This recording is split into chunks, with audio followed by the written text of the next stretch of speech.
In the previous module, we learned how to think about personal finance. Now we shift our focus to corporate finance. Let's get started with financial statement analysis. In this module, you will learn about income statement, also called profit and loss account, balance sheet, and cash flow statement. We will start with what are financial statements and why do we need them. Then we will learn basics of how these statements are prepared, followed by how to analyze these statements. We will apply our learning to analyze the financials of one of the leading automakers in India, that is Hero Motocorp. We will then learn the main financial ratios that are used in financial statement analysis, and then we will calculate these ratios for Hero Motocorp in order to provide a real world example.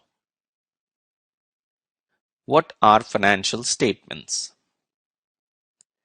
Well, financial statements are reports issued by companies in order to convey information about their financial health and recent business performance. These consist of three main statements: income statement, also known as profit and loss account, balance sheet, and cash flow statement. Each one serves a different purpose and contains important information about how a business is running. The income statement answers the question, how did the company perform throughout the period under consideration? Did it make a profit or a loss? Typically, an income statement is prepared for a 1-year period, but sometimes larger companies present it on a quarterly basis as well. The profit and loss statement helps us understand whether the operations of the firm created economic value, that is profit. The balance sheet answers the question, what does a company own and what does it owe on a certain date, and what is the company's financial position. Balance sheet shows the assets that the business controls, the liabilities that it owes, and the amount of equity that belongs to equity holders. The reason why it is called a balance sheet is because total assets must equal liabilities plus shareholders' equity. Statement of cash flows answers the question, how much cash did the company make during the period under consideration and where did it come from? During the training, you will know why do we need cash flow statement along with the income statement and balance sheet. Why do we need financial statements? Internally, every firm need to be able to organize the financial information related to its business. A firm has to know how much of the product it was able to sell, how much did it cost to produce the product, and how much money it has in the bank. The firm would also like to know whether and how much it has grown in current time period as compared to previous time period, and financial statements help in the same. But more importantly, financial statements enable business owners to communicate their financial performance to those who are interested and allow people who are outside an organization to make a reasonable judgment about its business, such as how much sales you had, was the company profitable, and how was it financed, etc. The people outside the organization who may be interested in such information could consist of shareholders, banks, regulators, prospective investors, financial analysts, etc. For example, a bank relies on a company's financial statements to decide whether or not approve a loan to the business. A prospective investor may use the information given in these statements to decide whether to make an investment in this business or not. Financial analysts may use this information to compare this company's performance with the rest of the players in the same industry and come up with a recommendation for their clients, etc. This aspect of financial statement, also called financial accounting, is highly regulated since so many people rely on these statements to make a financial decision. The Institute of Chartered Accountants of India and Income Tax Department frame rules basis the inputs from Ministry of Corporate Affairs and other government departments. This is primarily done for uniformity and comparability. Income statement. As we discussed earlier, income statement is also called profit and loss statement and answer the question whether the company made a profit or loss in the period under consideration. Now, in simple terms, profit is equal to revenue minus cost. Let's look at both these terms one by one. So, what is a revenue? Well, a revenue is also called net sales. We explained this in the previous module, that is, revenue is equal to price multiplied by units sold. Revenue represents the inflow of funds received or to be received. Usually the main revenue for a firm is its day-to-day sale, that is, customer buying goods that the firm sells or services it provides. However, there can also be revenue from other sources, say the automobile company renting out their building. In this case, we can say that the rent is not core to operations. Selling cars and bikes and probably associated service charge is core to their business operation, but renting out building is a non-core activity for an automobile company. But how will you classify rental income, let's say in case of a real estate company? Renting building is a core activity for a real estate company, and therefore rental income is classified as revenue for the real estate company. When we talk about revenues and we want to categorize them, we must ask one fundamental question. Is this a type of revenue that is part of firm's core business? Why do we care about this distinction? Because when someone evaluates a business, they are mainly interested in its core activities and revenue and profit generated from them and not from other sources. This is the reason why we want this distinction. The sum of revenue and other revenue equals total revenue. What are different costs? Now that we have talked about revenue, let's look at cost. The most common expenses are cost of goods sold, selling, general and administrative cost, depreciation and amortization, interest expenses, and finally taxes. Let's understand them one by one. Cost of goods sold are expenses necessary to produce the goods the firm sells. The expenses that are directly attributable to the production of goods later sold are registered as cost of goods sold. Please remember that COGS include the cost of materials used to create the goods and the salaries we have paid to personnel directly involved with the production of those goods. The difference between total revenue and cost of goods sold is called gross profit. This is the profit of the company makes after deducting the cost associated with producing its products. Gross profit is one of the most important financial indicators for a business, as the gross profit directly shows us how much our business makes from its core activity. Problems at this level are alarming because we have only considered the cost we sustain to produce the products we are selling, and a negative gross profit would mean we are selling our products at a loss. If other revenues represent a substantial part of total revenues, you may want to subtract them when calculating gross profit because we haven't sustained COGS for those revenues, and this will likely and incorrectly inflate our gross profit margin. Next, we will have the other large category of cost, that is selling, general and administrative expenses, also known as operating expenses. This is where an automobile company classifies its expenses for advertising expenses, salaries to staff other than personnel directly involved in production, such as salaries paid to marketing team, accounting team, HR team, etc. And even your utility bills for the office or office rent will also be classified under SG&A expense. When we subtract COGS and SG&A expense from total revenue, we obtain EBITDA, earning before interest, tax, depreciation, and amortization. It is one of the most popular measure of operating income. It shows us how much we have made once we considered both direct and indirect expenses. Next is depreciation and amortization. These are two accounts that reflect using up of tangible and intangible assets. In accounting terms, depreciation is defined as reduction of recorded cost of fixed asset in a systematic manner until the value of the asset becomes zero or negligible. An example of fixed asset could be building, furniture, office equipment, machinery. Land is probably an exception which cannot be depreciated as value of land appreciates with time. So depreciation is a portion of the cost of a fixed asset to the revenue generated by the fixed asset.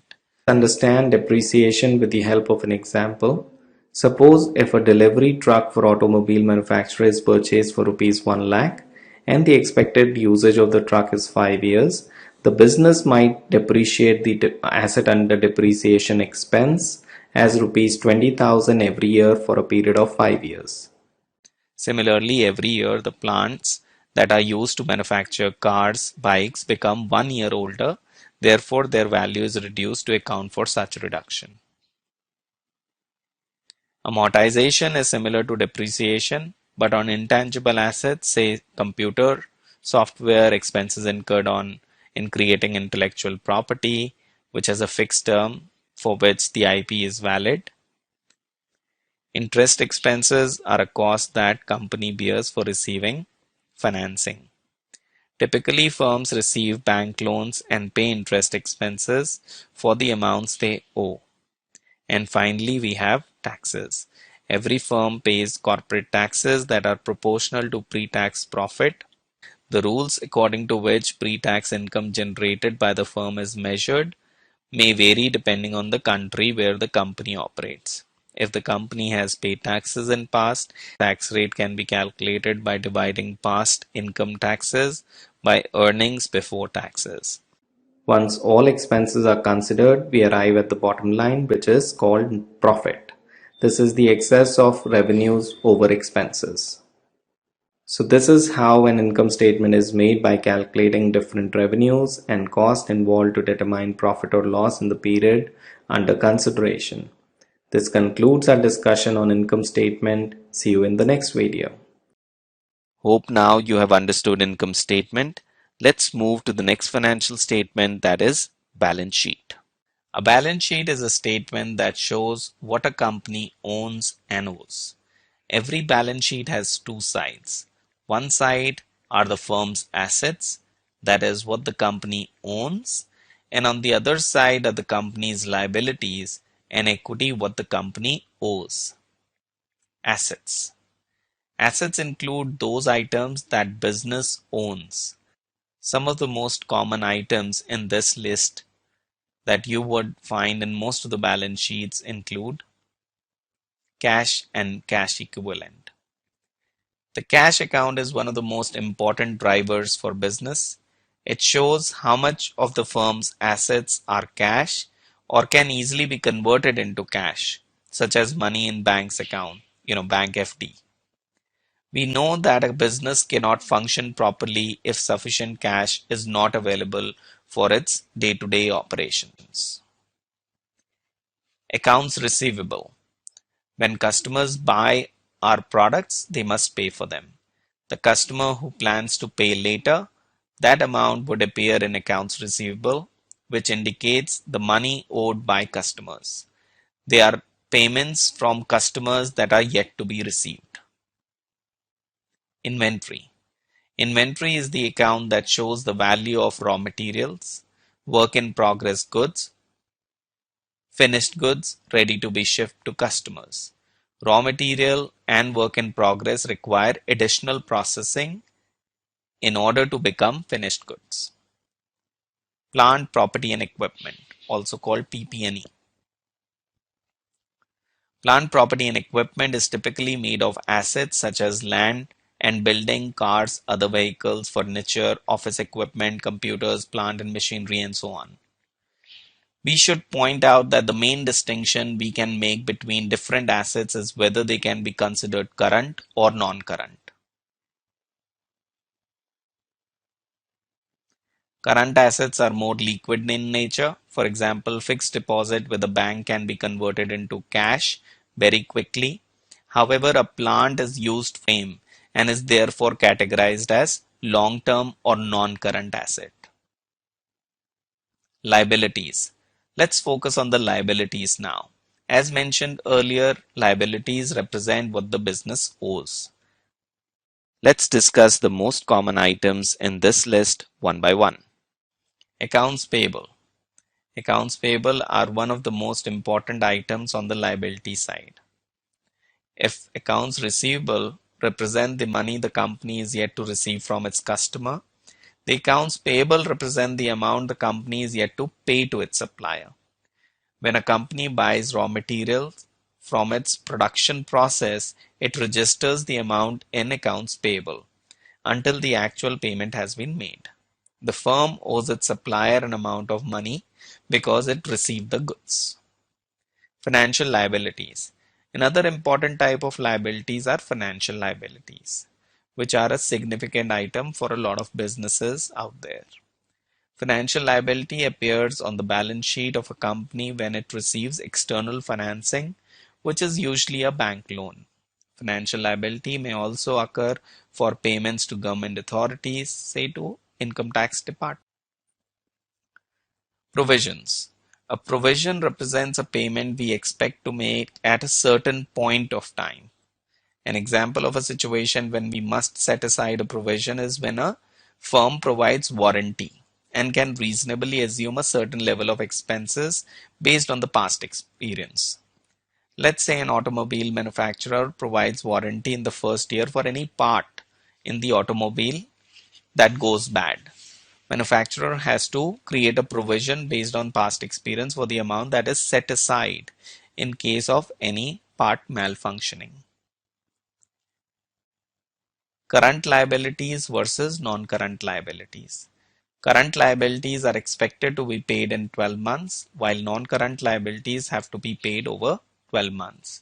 For example, a 5-year loan from a bank. The interest to be paid in next 1 year and the principal component to be repaid in next 1 year is classified as current liability, while interest and principal payment due after 1 year is non-current. Shareholders' equity. On the same side of liabilities, we have ownership claims, that is shareholders' equity, which is capital of the firm that it technically owes to shareholders. This usually consists of two components. One is paid-in capital, the other is retained earning. Paid-in capital is actual money that is given to the firm by its shareholder for it to start the business, or at a later in exchange of shares or ownership of the company. Whereas retained earnings, that is now profits of the firm, belong to its owner, that is shareholders, and every year the company makes profit. It can either distribute it to the shareholder as dividend or it can retain them, that is not distribute them or distribute only partly, in which case these get added to shareholders' equity, since the shareholders are rightful owner of these profits and company owes it to them. So these are classified under retained earnings. Hope now you have understood how a balance sheet looks like and what are the items that contributes towards asset liabilities and shareholders equity.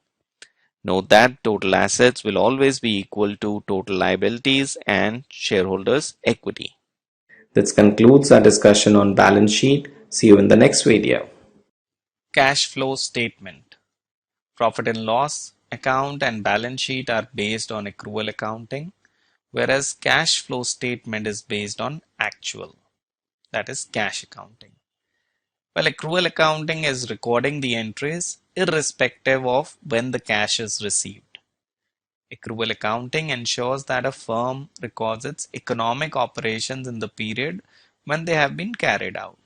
In other words, revenue is recorded when it is earned and costs are registered when they are incurred. A company's income statement will contain revenue related to products or services that have been transferred or delivered to the client, regardless of when cash is received. In the same way, cost will be registered in the period when they have been sustained and not in the period when they have been paid. On the other hand, cash flow statement records the actual inflow and outflow of cash from the business. Net cash flow refers to the difference between a company's inflows and outflows in a given period. In the strictest sense, net cash flow refers to the change in a company's cash balance between start of the period and end of the period as detailed on its cash flow statement. Cash flow generation and liquidity are vital to all businesses. A company must be able to measure the actual amount of money it makes and estimate its future capital needs. The cash flow statement identifies how much cash is coming in and going out and points out where the cash is generated or spent. That's all in this video. See you in the next video. Let's apply our learning to a business situation. Say you plan to set up a coffee shop and expect it to grow big. You have rupees 10,000 to start your operations, and this money is provided by your bank as loan. So let's see how the accounting works. When you borrow rupees 10,000 from a bank. So on the asset side, your initial cash is 0. After the transaction, 10,000 rupees come in, so that is the change. And at the end, you have 10,000 rupees as cash with you, which basically means your total assets are 10,000 rupees. On the liability side, before you started your venture, there is nothing. You have 0 outstanding. You borrowed 10,000 rupees from a bank, and after this transaction, your liabilities stand at 10,000. So your total liabilities are 10,000, which is basically a loan from the bank. As you can see, both the sides of our balance sheet are equal, that is balanced. Now you spend rupees 7,000 on a coffee machine. Then you buy rupees 2,000 worth of coffee beans and milk.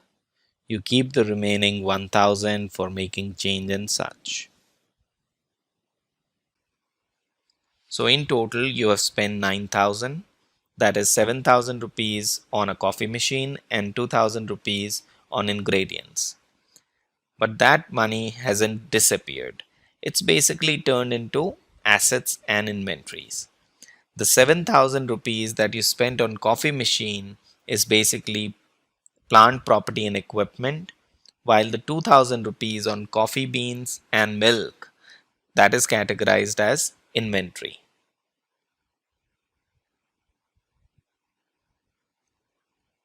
Let's look at our asset side. So before our cash is 10,000, we know that we have spent 9,000. So the change is 9,000. And after, that is at the end, we are left with 1,000 rupees as cash. Inventories, which is basically coffee beans and milk, we did not have anything before. The change is 2,000 rupees, and after is the 2,000, which is the end value. On the plant, property and equipment, we know that we have bought 7,000 rupee worth of coffee machine. So initially we did not have it. The change is 7,000 rupees. At the end we have 7,000. So our total assets are still 10,000. It's just that the cash has moved to buy coffee machine and coffee beans, and hence it has created inventories and plant, property and equipment.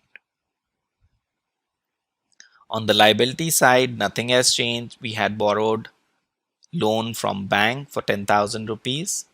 That stays at 10,000. So our total liabilities are 10,000. So far we have understood that we started a coffee shop and initially we borrowed 10,000 rupees from bank.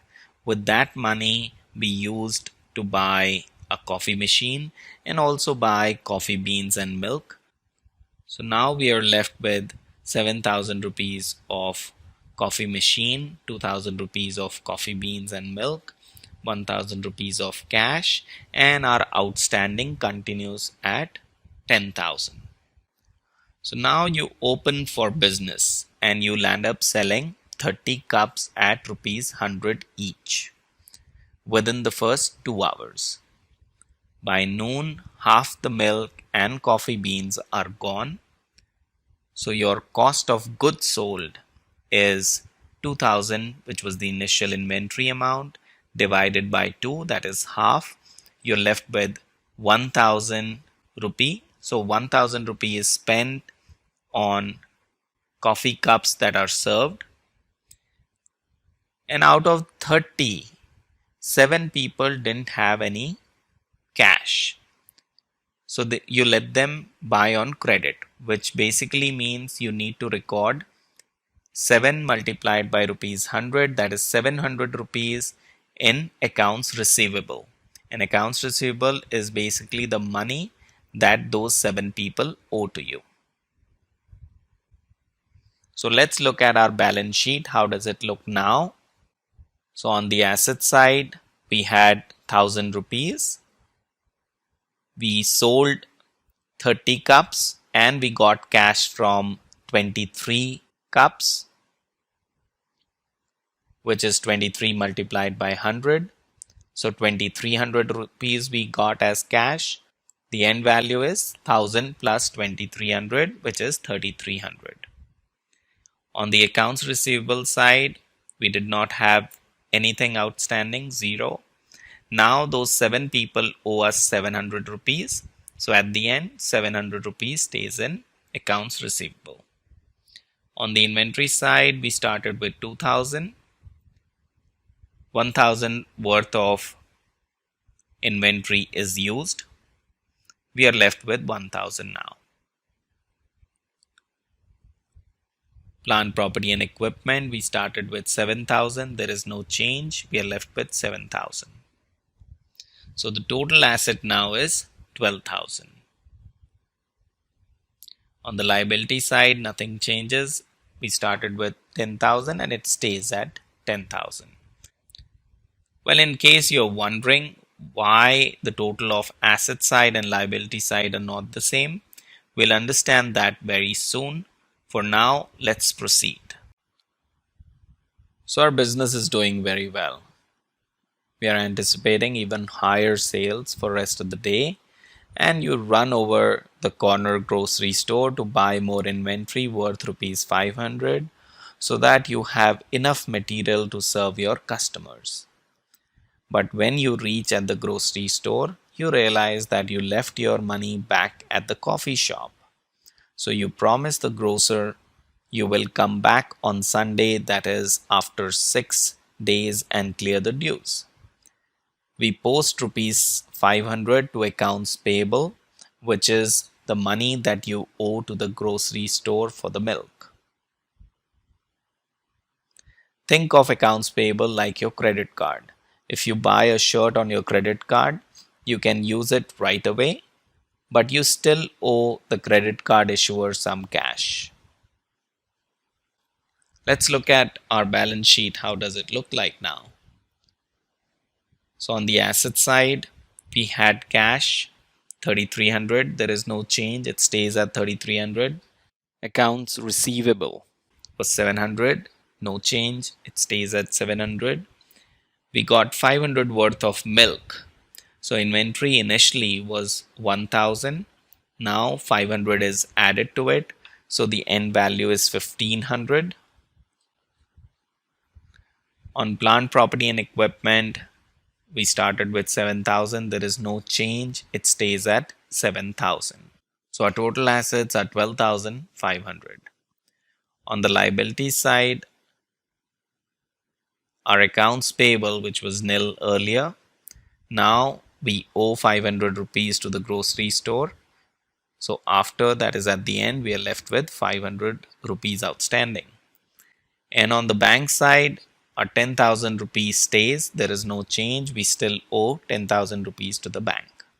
So our total liabilities is 10,500.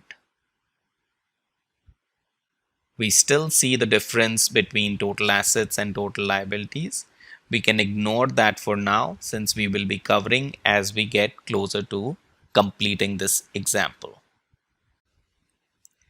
By the end of the day, you realize that your coffee machine must have suffered some wear and tear due to its continuous usage. The accounting name for this wear and tear is depreciation, which lets you record the fact that due to passing of time and usage, your equipment isn't as productive and hence valuable as it used to be. Depreciation is a cost of doing business, just like buying coffee beans and milk, because you will eventually have to buy a new coffee machine if you stay in the business. For the sake of simplicity, let's assume a depreciation of rupees 100 per day. In the real world, depreciation isn't recorded at the moment something starts wearing out. It's actually a regular charge that assumes that an asset wears out over a set time period. It could be as long as 40 years in case of a building, or as short as 3 years in case of a computer software. For now, let's work with rupees 100 per day as depreciation cost, which means that by the end of day 1, our value of plant, property and equipment has depreciated by rupees 100 and it is now worth 7,000 minus 100, that is 6,900. So after a long day of serving coffee, your balance sheet and income statement will look like this. On the balance sheet side, the assets on the cash, originally we had 1,000. At the end of day we have 3,300. Accounts receivable was 0. Now it is 700. Inventory was 2,000 to start with. Now it is 1,500. Plant, property and equipment was 7,000. Now it is 6,900. So total assets initially were 10,000 and now they are 12,400. On the liability side, we have accounts payable. It was 0 initially and now the final value is 500. We still owe loan of 10,000 rupees to bank. It was initially and now as well. That leaves us with a difference of 1,900, difference between total assets and total liabilities. Can you guess what this is?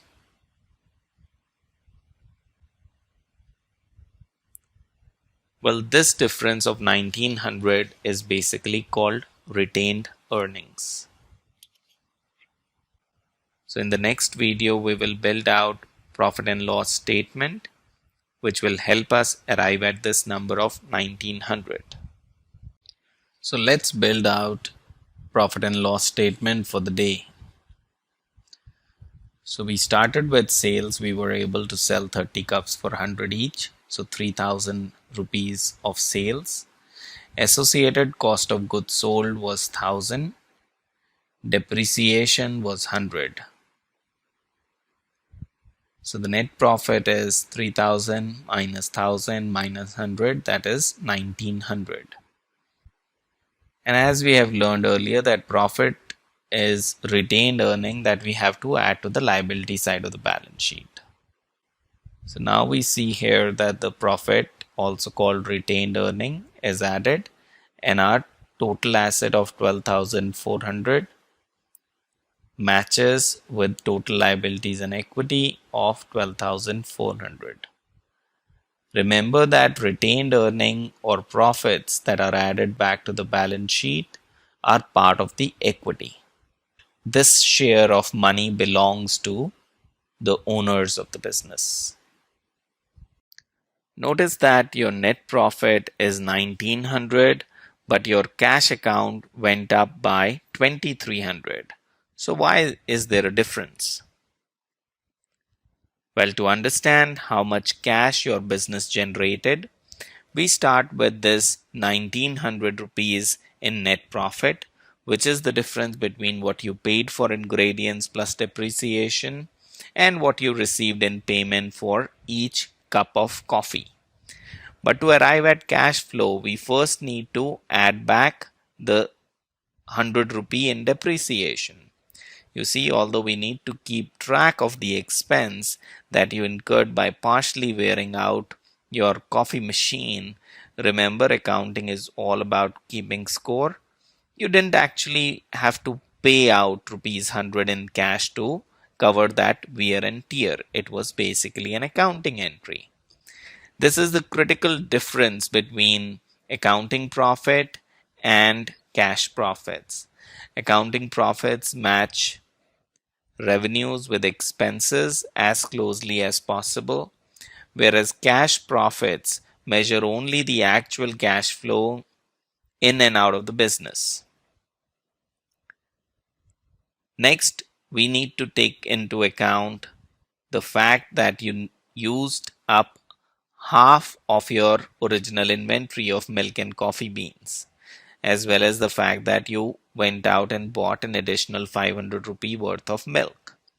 Your inventory went from 2000 to 1000 and then back to 1500. This net decrease in inventory from 2000 to 1500 is a source of cash. In other words, you had 2000 rupees of capital tied up in inventory at the start of the business, but now you have only 1500 rupees of capital invested in inventory. As a result, you converted 500 rupees of inventory into 500 rupees in cash. However, you still need to get 700 rupees from coffee cup consumers who haven't paid you yet. While this may appear in profit since the sale has happened, but we need to subtract that from cash flow since we did not receive the cash from these sales yet. On the flip side, let's not forget that you are also a beneficiary of credit because you still owe the grocer rupees 500 for the extra milk you bought. Because you received something without paying out cash for it, your cash account increases by 500. So in the next video, we will follow all these steps to really arrive at the operating cash flow. So in this video, we'll calculate operating cash flow. So at the end of day, our net profit was 1900. We need to add back 100 rupees of depreciation, which was a non-cash charge. We did not pay any cash, plus 1000 rupees of inventory that was consumed as part of coffee cups that was sold, minus 500 rupees of inventory that is extra milk purchased, minus 700 rupees of accounts receivable that is money owed to you, plus 500 rupees of accounts payable that is money owed by you to the grocery shop owner. So if you do the calculation, this will leave us with 2300 in operating cash flow. The key takeaway here is that the income statement and cash flow statement can tell different stories about a business because they are constructed using different sets of rules. The income statement strives to match revenues and expenses as closely as possible, but the cash flow statement cares only about the cash that go in and out of the door, regardless of the timing of the action that generated cash. If you were running this business for a long time, it usually takes a certain pattern. Most of the organization will have similar looking financial statements. So with this, we come to the end of the example of how financial statements are prepared. In next topic, we would look at financial statements of a real company, Hero Motocorp. See you then. Let's take a real example of a company, Hero Motocorp. It is a popular company in India and manufactures motorcycles. Go to this link and download 2017 and 18 report. This link has also been given in the helper text below. This is an annual report. There are standard sections in any annual report. It starts with a letter from CEO in terms of how the year went by, followed by management discussion analysis, also called MD&A. This MD&A section explains what good or bad happened last year and what does management think of the future, that is near term. Then there are financial statements, that is income statement, balance sheet and cash flow statement. We need to structure our statements in such a way that helps us perform financial statement analysis.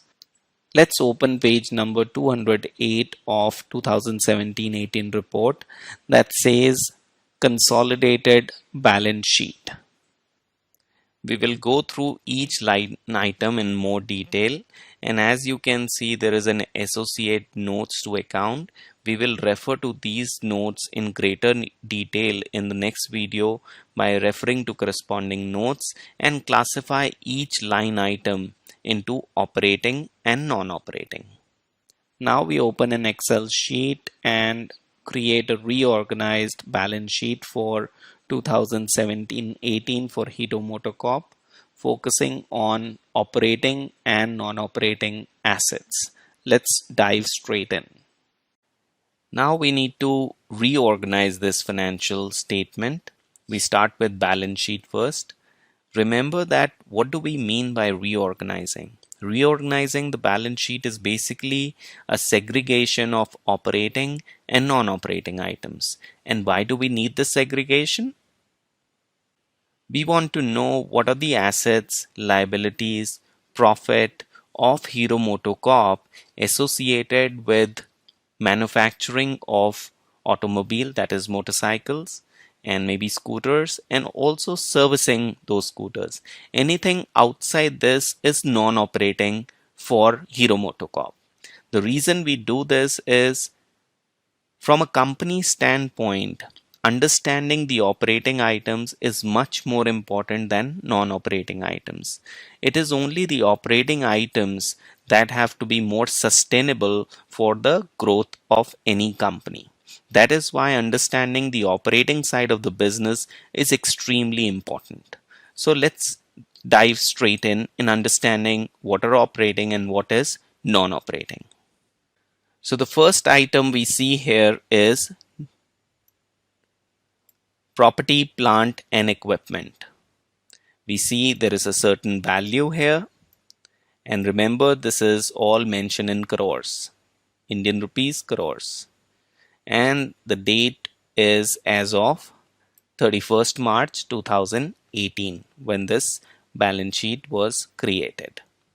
And as I mentioned in the previous video, there are notes to this item. So you will find these notes for each and every item. To begin with, we are looking at property, plant and equipment. We need to understand whether this is operating or non-operating, and also whether the whole part is operating or some portion is non-operating. So for that, just by looking at this name, we cannot classify. We need to refer to the notes to accounts. Notes to accounts are basically more elaborate section of one particular item. So it will break down property, plant and equipment into sub parts. So let's look into note number 5 to understand what this property, plant and equipment comprises of. So if you go on page number 225 of the report, you will find note number 5, which is property, plant and equipment. We see here that property, plant and equipment includes freehold land, buildings, plant and equipment, furniture and fixtures, vehicles, office equipment, data processing equipment.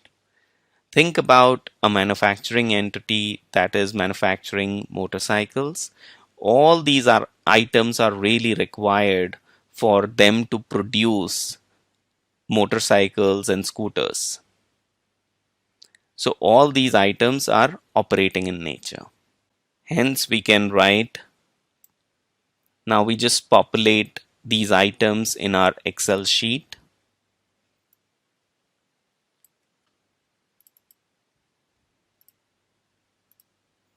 So we need to understand what was the March 2017 number, which is mentioned here. We copy this item and we put it on the Excel.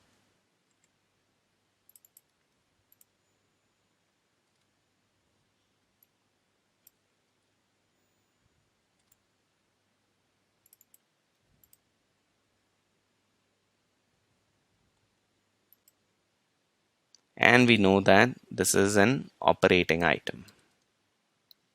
So we just write it for your understanding that this is operating item.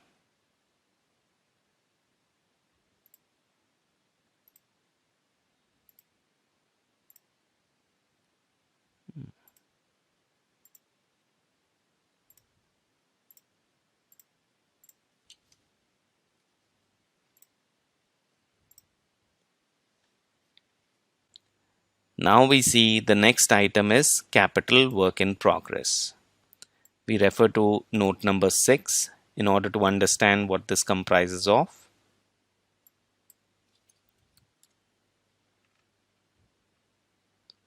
So we go on page number 225 and we see that capital work in progress is written here. Although when we scroll down, we do not see any additional information. Just to explain you what capital work in progress is, let's say if this company is planning to set up a plant somewhere and the plant is not operational yet. So that portion of capital is considered to be capital work in progress, which will turn into plant, property and equipment in time to come. So as of now also this will be classified as operating in nature, and it is very well part of the operations of Hero Motocorp and is required by Hero Motocorp for its operations. So we classify this item as operating.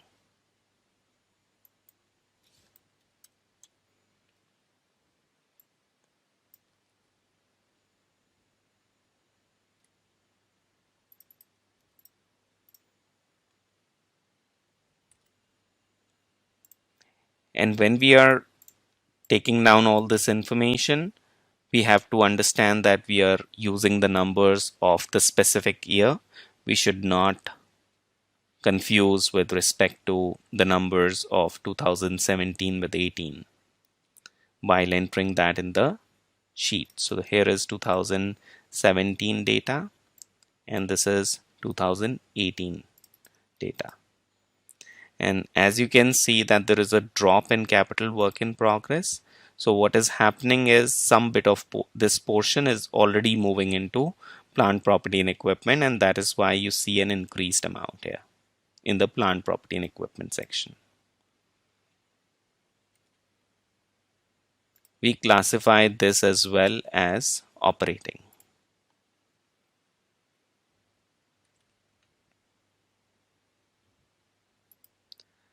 Third item is intangible assets, which is note number 7. If we move on page number 226, we have more details around intangible assets. Intangible assets are those assets that you cannot touch, but they are required for operations. For example, here we see computer software.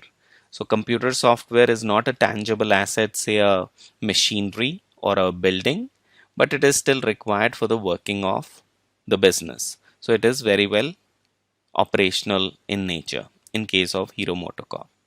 And we see that there is product design and development. Since they are into motorcycle manufacturing and scooter manufacturing, they have to continue to come up with different designs and there is development around different products. So it is very well operating in nature. Then there are export licenses and technical know-how, which is again operating in nature. So we see that intangible assets are also operating in nature.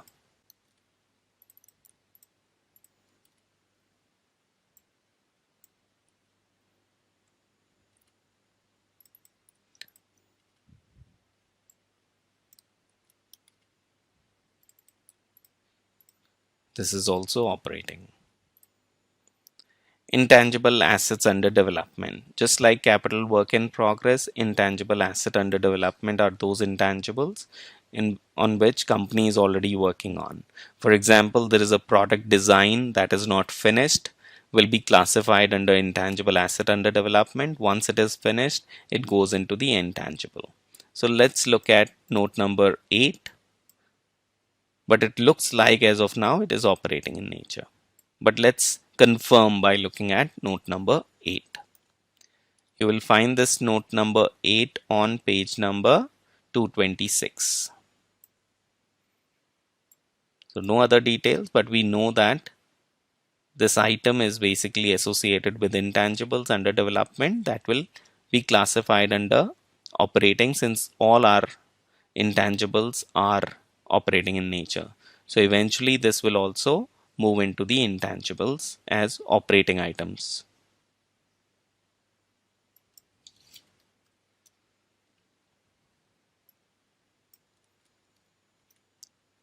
So let's fill in the data here.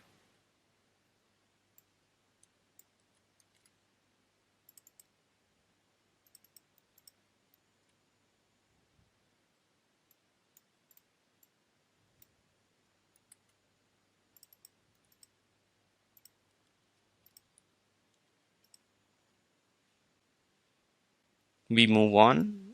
The next item is equity accounted investment in associates. Now remember what this company does. It manufactures motorcycles and scooters, and it also services those products that it manufactures. These are the operating items. Investing is not core to their business. Had it been a financial services company, then investing becomes their core item. But for Hero Motocorp, in equity accounted investment in associates is not the core activity.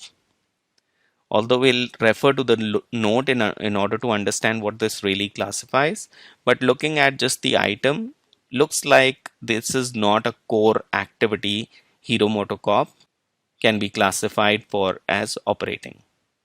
If you see page number 226, you see breakdown of these items.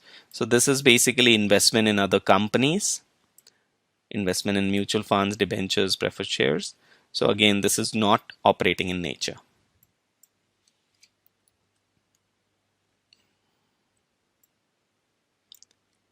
Just understand the perspective here that had this been a financial services company, this can very well be an operating item because that's the core business financial services companies do, that is invest. But in Hero Motocorp, they manufacture. So that is why this is classified as non-operating item.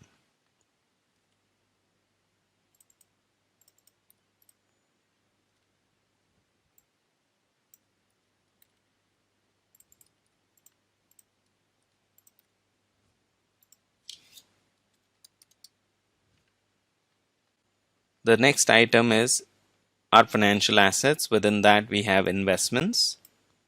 Looks like this is non-operating, but we'll find in more detail. Just go on page number 228 where all the details are mentioned. So clearly these are non-operating items. As you can see, these are investments in various instruments, not core to their working around manufacturing motorcycles. So whatever cash they are generating, they're investing that money.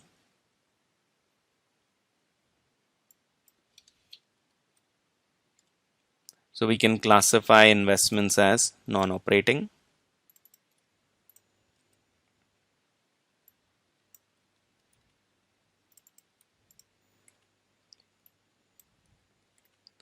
If these items were mentioned for a financial services company, they will be classified as operating. not in case of Hero Motocorp.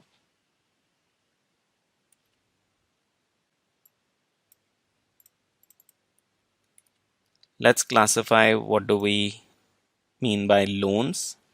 So let's go on note number 10, which is on page number 235 has that information. Loans, financial assets. So these are loans to employees and these are security deposits. So security deposit is a operating item and it is required by say dealers. So in their nature of business, as you develop more understanding about company and the industry, you understand in case of Hero Motocorp there is a dealership and dealers whosoever onboards selling Hero motorcycles, they have to deposit some money. So this is very much part of the operations of the company. However, giving loans to employees is not core to their activity. So we need to just split this item into two, which is loans to employees and security deposit. So these loans to employees are non-operating items.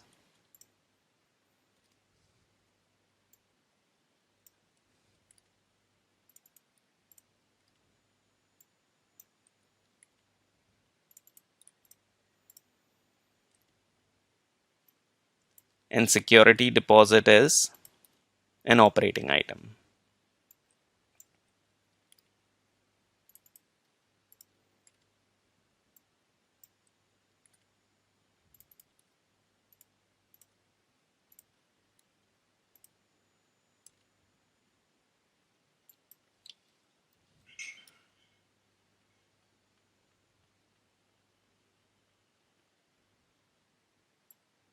Income tax assets.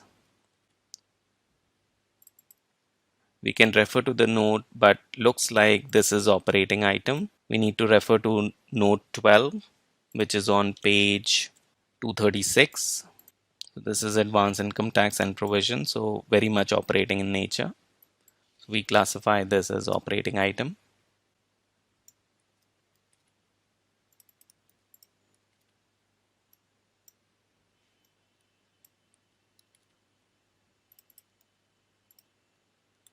And the last item is other non-current assets, which is note number 13. You'll find this under page number 236, other assets. So these are capital advances, prepayment land leases, prepaid expenses, duties, taxes. Looks like everything is operating in nature. So we classify other non-current assets as operating item.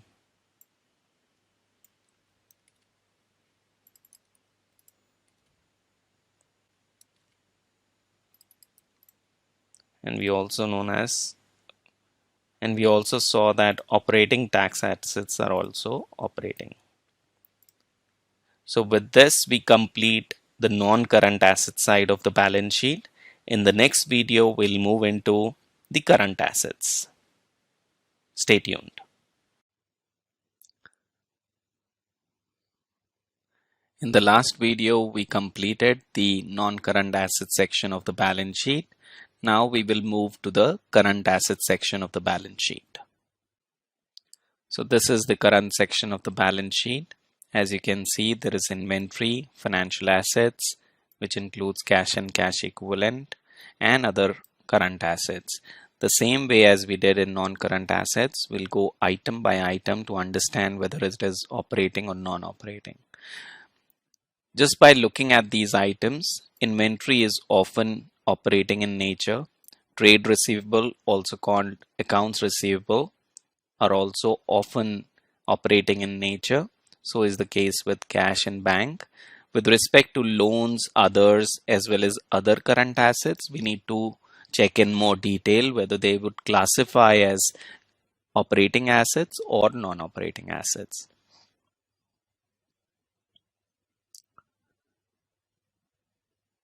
So as we are using Hero Motocorp as an example to understand how annual reports are created, what kind of financial statements are presented, you can also assume that majority of the structure for a lot of companies will be common.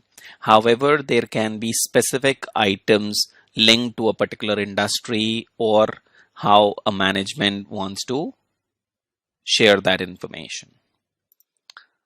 So now I have just documented all the information for current assets the way it was mentioned in the balance sheet, the way we did in the non-current asset. Now we need to go step by step on each and every note to financial statements in terms of understanding whether those items are core to the operations of the business or not. So inventories, you can see there is nothing that is outside the core operations of a motorcycle manufacturing entity. So it's all operating. Trade receivables, also called accounts receivable, are also operating in nature. Trade receivables or accounts receivable is the money that customers owe to us when we sell them things on credit. Cash and cash equivalent is operating in nature. Bank is also part of cash, but they have mentioned it separately. So we have taken it like that. When we present it in a reorganized way, we will combine these two. So as we can see that inventory is operating. In financial assets, we have investments. We'll refer to investments on page 228 of the annual report. You can see investments. Often investments, as I said in the past also, that the core operation of this business is not managing investments. It is manufacturing of motorcycle and servicing around that. So this is non-operating in nature in case of Hero Motocorp. We can go back to the statement which says the next item, trade receivable, we have discussed that. Cash and bank we have discussed. Let's refer to the loan next, which is on page number 235. So again, this is loans to employees and security deposit. So we need to just segregate this. Loans to employees will be non-operating. Security deposit will be an operating item since we do not have further information. Then we have others as part of financial assets, derivatives, interest accrued, accrual of incentives from state government, and other recoverables. Derivatives, interest accrued is non-operating. However, accrual of incentives from state government can be an operating item. The reason I'm saying it can be an operating item is primarily because these incentives could be associated with the operations of the company. If they are operating in special economic zone, etc., then government may be incentivizing them. So this is more related to the operations of the business. The only thing you have to bear in mind that these incentives should not be one-off.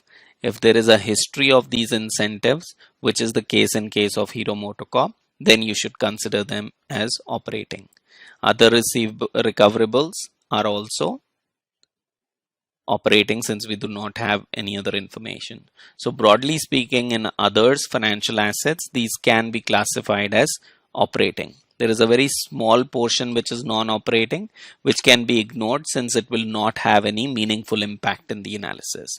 Majority of the amount is actually coming from these two items which are operating in nature.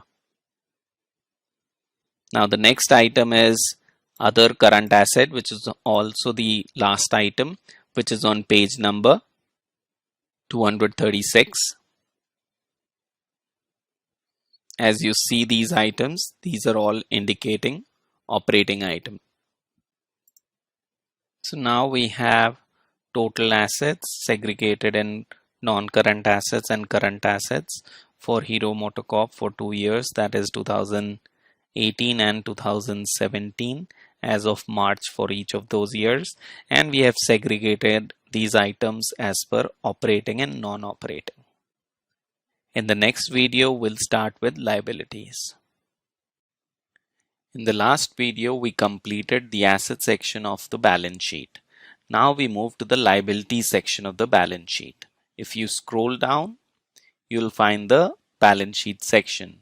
And again, here also you have specific notes for each of these items to really understand what those comprise of. So in the previous videos, we segregated the assets and current assets into operating and non-operating. Now we need to do a similar exercise for liabilities. So let's get started. A company may be funded by equity, debt, or a combination of equity and debt. Equity is the owner's money. So it can be in the form of promoter investing the money. So when you found a company, you invest your own money. Then you go to the investor to take the money and invest it back in the business for growth. So all this is classified as equity investment. In equity, you don't have to pay any interest in the form of the investment. However, when you borrow, let's say you go to a bank and you borrow money, there is a requirement of paying a certain interest. So that is the cost of securing debt. So in this particular case, we see that there is total equity attributable to owners, which is 11,971. So this is the money that owners have invested. And as we have discussed in the past, this also includes one of the major components, which is the retained earnings. So let's go step by step as we refer to equity share capital, which is note 18A on page number 238. So we see that there is an authorized equity capital and this was issued and subscribed. So this is the total equity. When the company started, they issued a share, at a share price of 2 rupees per share, and around 50 crore kind of capital was authorized at that point in time. And then, eventually what was issued or subscribed was out of this around 40 crores. It's 39.94 to be precise. So what that basically means is this was the initial investment done by the promoters, investors, and after that, whatever is the growth in the overall equity was in the form of retained earnings. Retained earnings is basically the profit that is reinvested back into the business. So when we discuss profit and loss account, we'll talk about dividend and retained earnings there. Stay put. But as of now, in a simple way, understand there is a profit. You can give it back to the investor in the form of dividend, or you can reinvest it back into the business. So that is called retained earning. On the equity and debt side, what we are concerned is how these are used. So when we do financial statement analysis, you will understand that equity and debt is a form of funding in the business. Operating and non-operating is more critical how those funds are used, the way we did segregation of assets. So on its own, equity and debt is not treated as operating item. It is basically a non-operating item. It does not matter in what form you fund your company. What matters is how you use those funds in terms of generating profitability. So first of all, we have equity,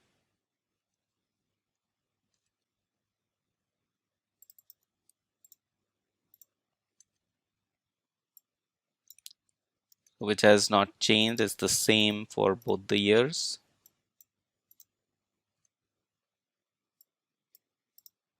And then we have other equity, so which is note number 19.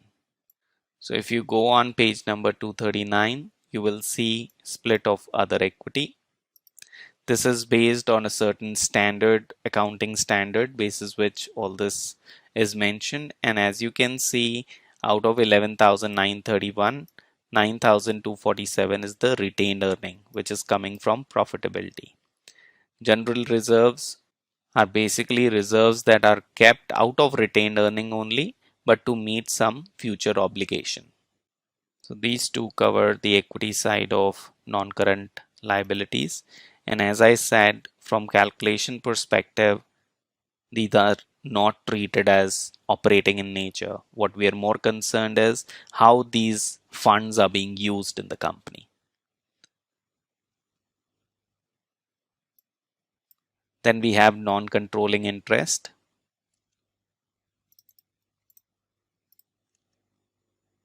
Non-controlling interest is also called minority interest. Hero Motocorp has invested and maybe having a lot of subsidiaries. Minority interest basically represents portion of that money that belongs to an outside investor in those subsidiaries. Let's say there is subsidiary A and Hero owns 80% of that and 20% belongs to a third party, someone outside. So that minority interest represents that 20% of that subsidiary. So once the consolidation is done, this minority interest will erupt, and in their case, minority interest is around 93.2.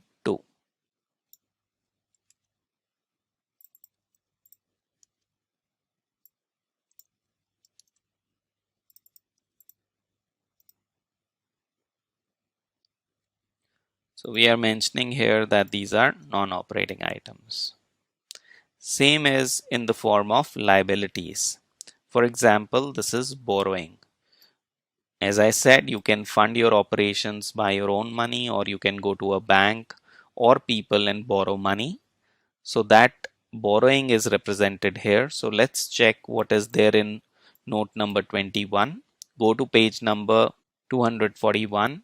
You see that most of it is in the form of term loan and bank. So as I said, this is treated as non-operating in nature. I'll again repeat why we are treating it as non-operating, because money can be used in any form. So what we are concerned is how those funds are being used. So how those funds are being used, you can really classify whether those are operating and non-operating. Just by looking at this number, you can't really comment, let's say this 149 is operating or non-operating. What we are concerned is how is this 149 is actually used in the business. So we have borrowings here.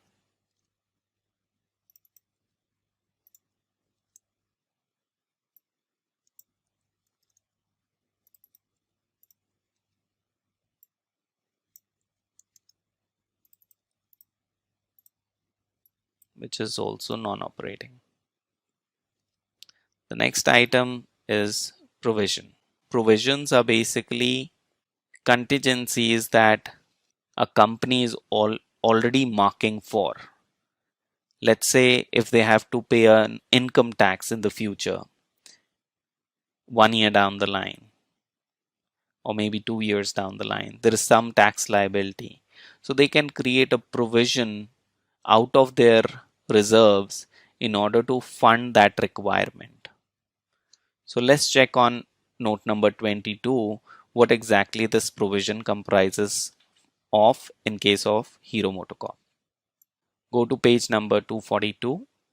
Here we need to understand whether those provisions are actually associated with the operations of the business or not.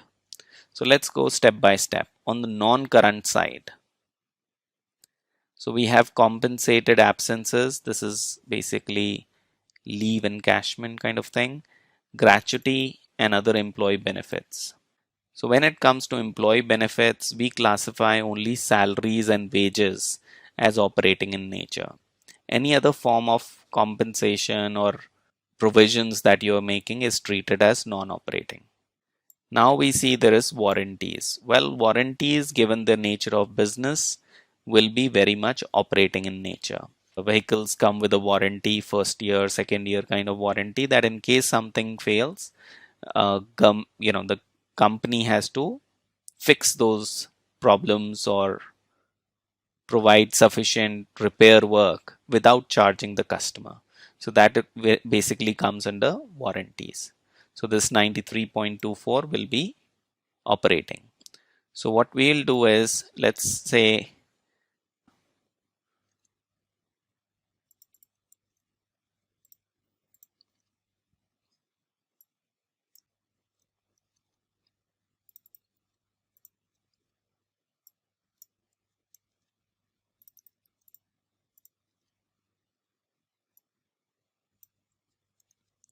and warranties.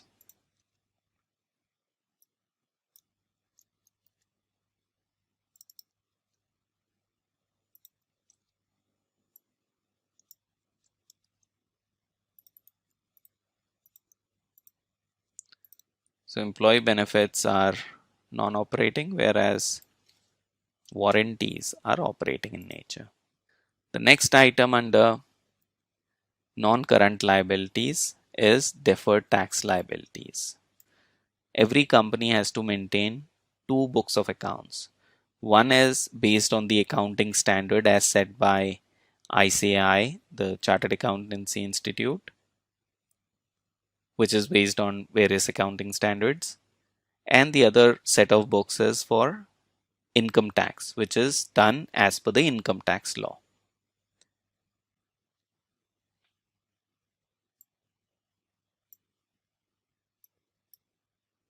For example, let's say as per income tax, say there is a machinery for 1 lakh rupee and they say you can depreciate for maximum 5 years, and as per accounting standard, let's say the same machinery you can depreciate for 7 years.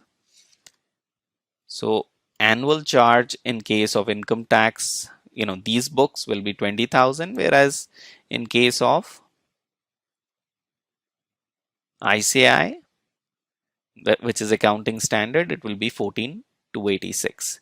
This is year 1, 2, 3, 4, 5, 6, 7. So in case of income tax, this charge will be there for 5 years, and in case of income, the ICI, the accounting standard, it will be for 7 years. And when you see that for the overall, what you have done, it will match. In case of income tax, it will be 1 lakh rupee over a period of 5 years. And in case of accounting standard, it will be 1 lakh over a period of 7 years. So this is more of a time difference that happens in maintaining two sets of books. Deferred tax liabilities or deferred tax assets consider this part of equation, which is the time difference between accounting set of books and taxation set of books. These are treated as non-operating because over a period of time they will net off. You are not really required to pay for these liabilities, but just for maintaining the books you have to complete the entry by making deferred tax liabilities.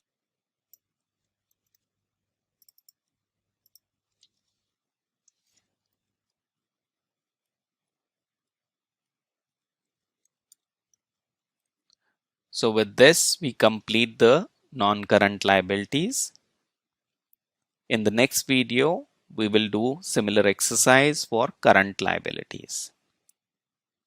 Stay tuned. In the last video we completed the non-current liabilities of the balance sheet. In this video we'll cover the current liabilities of the balance sheet, and that will complete the balance sheet reorganization for 2017 and 18. Let's get started. So we see that under current liabilities, the first item is borrowing, and you can find more details under note 21. This will be similar to borrowings under non-current. It's just that there is a short-term borrowing, a portion of liabilities that is due in the next 1 year. So that is mentioned under current liabilities. Let's check in note number 21. So if you go on page number 241, there is a current section. You see unsecured and loans repayable on demand from banks. So these items, as we have classified non-current liabilities in the form of borrowings as non-operating, so will be the case in these liabilities.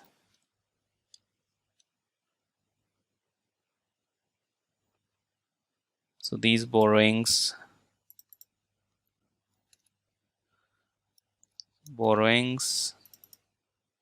are classified as non-operating.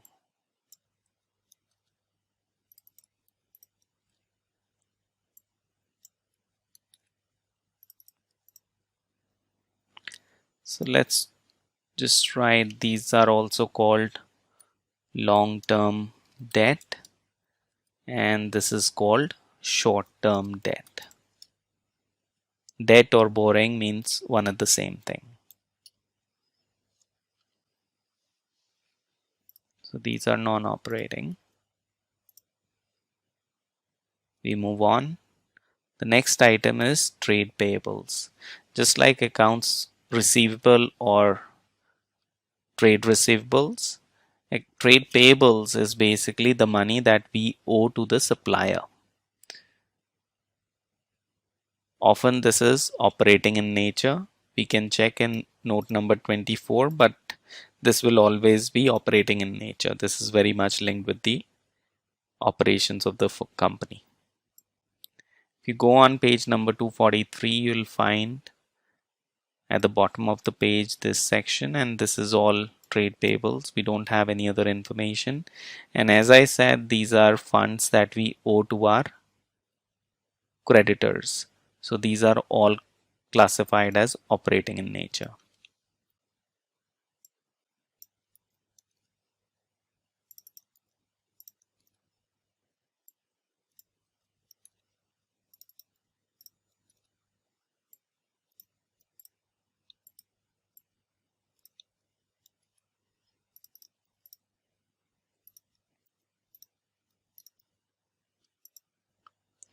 The next item is other financial liabilities. We have to refer to note number 25. Go on page number 244 of the report. So there is current maturities of long-term borrowings, capital creditors, security deposit of dealers and others, interest accrued but not due on borrowing, unclaimed dividend. So for each company, this will be presented in a different way. Out of all these items, I would classify only security deposits from dealers and others as operating. Rest are all non-operating items.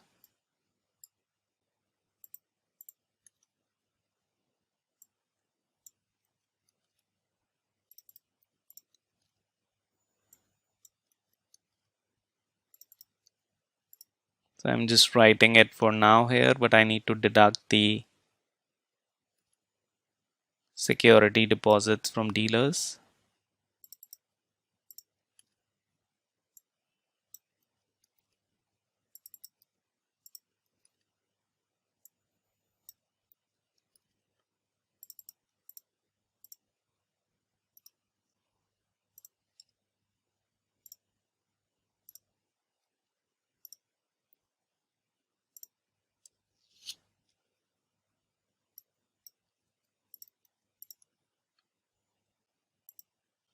So as we go to the current liabilities section, we see that there is other current liabilities under section note number 26.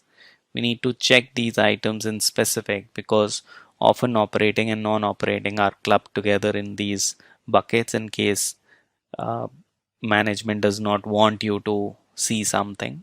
So that's why referring to the notes is extremely important. So go to page number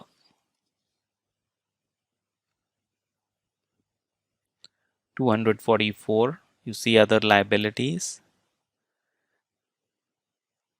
Statutory remittance is the taxes, advance from customer, deferred revenue. So all these are operating in nature. These are very much linked with the operations.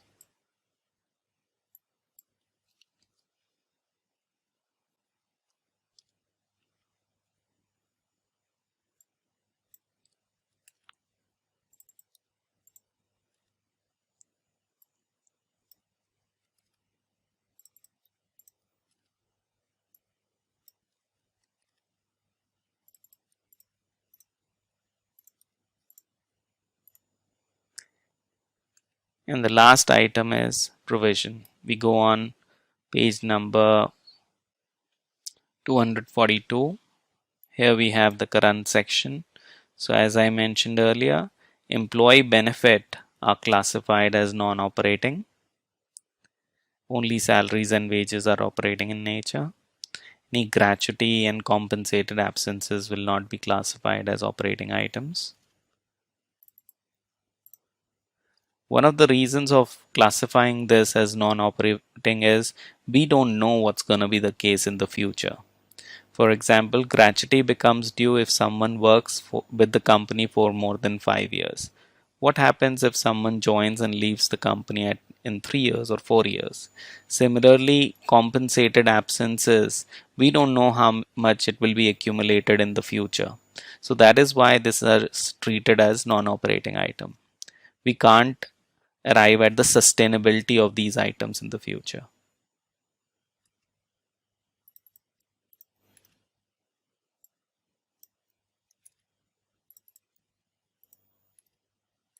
Warranties is classified as operating.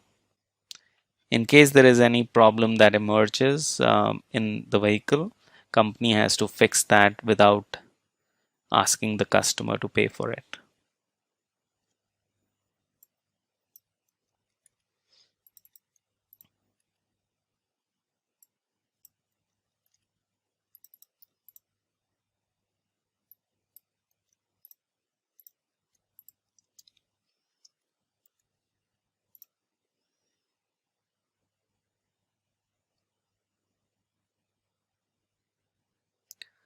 So with this, we complete the liability section as well as the overall balance sheet. So as you can see, our assets and our liabilities match.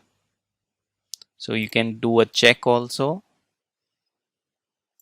This cell minus this cell, this should be 0. And it's a good practice to have these checks so that as we progress, we know that there is no error in the analysis that we have done. So stay tuned. In the next video, we'll start with profit and loss account, and we'll reorganize profit and loss account basis our understanding of what is operating in nature and what is non-operating. Stay tuned. In the last video, we reorganized balance sheet into operating and non-operating for Hero Motocorp, and we covered 2 years, that is 2017 and 2018, and this was on March. Similarly, now we proceed to income statement and we try and understand which all items are operating in nature and which are non-operating in nature. Operating income items or expense items would be related to the core operations of the business, that is manufacturing of motorcycles and also servicing them. Any other income and expense will be classified as non-operating. So let's get started. So when you go on page number 209 of annual report 2017-18 of Hero Motocorp, you will find consolidated statement of profit and loss. Profit and loss or income statement means the same.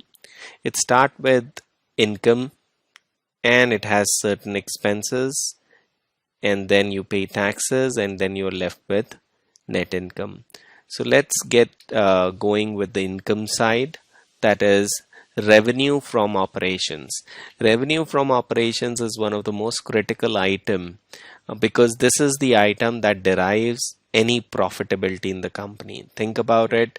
If you remember the coffee shop example, this basically represents the number of coffee cups you were able to sell on a daily basis, weekly basis. So this revenue is the core item. And as you can see, there is an associated note, that is note number 27. Let's see what revenue from operations include. So if you go on page number 244 of the report, you will find that there is a detailed description of what revenue from operations include. So we see that there is sale of products, that is two-wheelers and its components and spare parts. This is all operating in nature. Income from services, given their nature of business, when you manufacture any vehicle, you need to service it as well or provide services around that. So this is also operating in nature. And other operating revenue is basically duty drawbacks and other incentives on investment from state government and miscellaneous income. So when you look at this, you may have a question whether this can be classified as operating or non-operating. Well, operating in the sense that whether this is more sustainable, will this happen going forward or not? Well, the chances are it will continue to happen, as there are a lot of special economic zones and there are incentives provided by the government in order for different industries to set up and start operating in outside region and develop those regions where the employment is not there. So that is why there are various incentives, and we assume that given the state of our country, these incentives will continue to happen, because then only rural employment can be generated, and special economic zone that is there will continue to provide these kind of incentives for any company that operate there.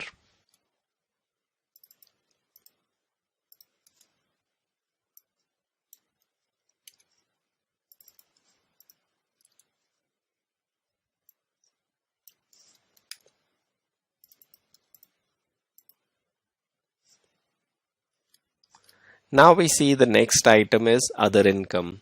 Just by the name, we don't know whether this is operating or non-operating. We have to refer to note number 28, which is on page 245. Here we see that this is primarily around interest income, dividend income, profit on sale of investment, exchange fluctuation, gains, investment. So as you can see, the nature of business is not investing. It is manufacturing of a vehicle. So all these items are not operating in nature. So we can classify other incomes as non-operating.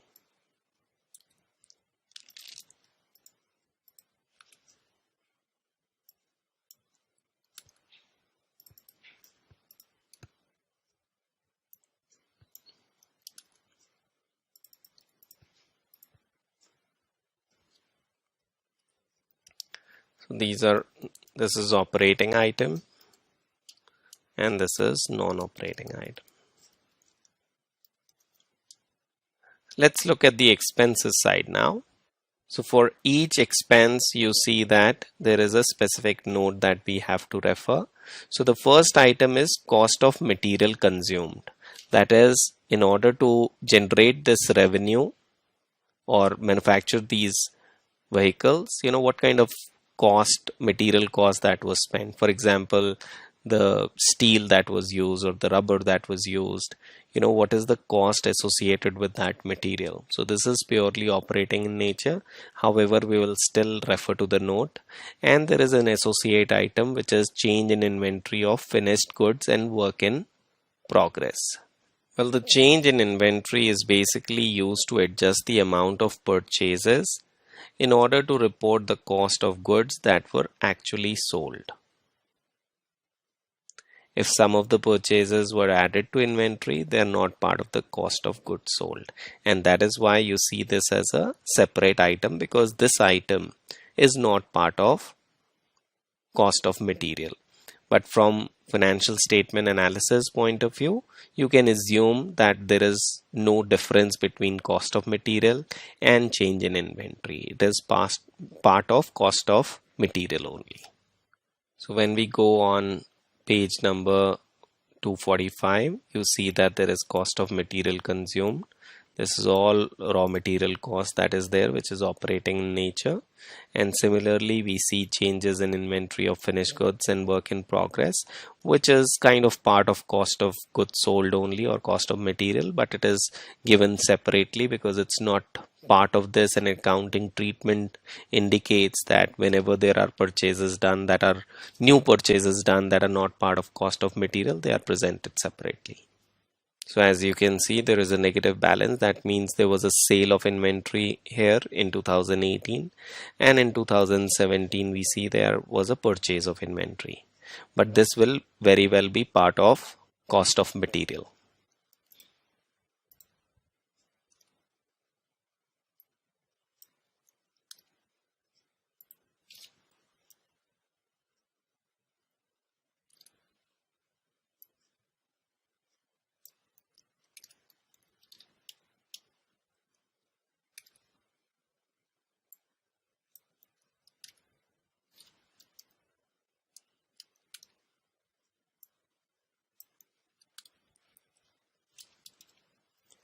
And this might be a good idea too, that whatever items are more of expenses, it is better to show them with negative sign, and those that are positive, that's revenue or income, to be shown as positive.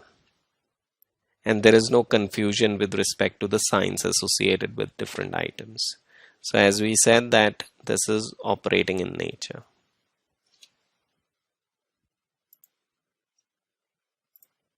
The next item we see is excise duty on sale of goods.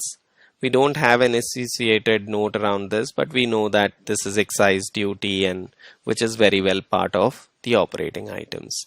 Given the change in taxation now, this was mostly part of GST. There is no excise duty now, it's goods and service tax. And this is an old item which you will not see in annual reports going forward. But this is very well part of the operations.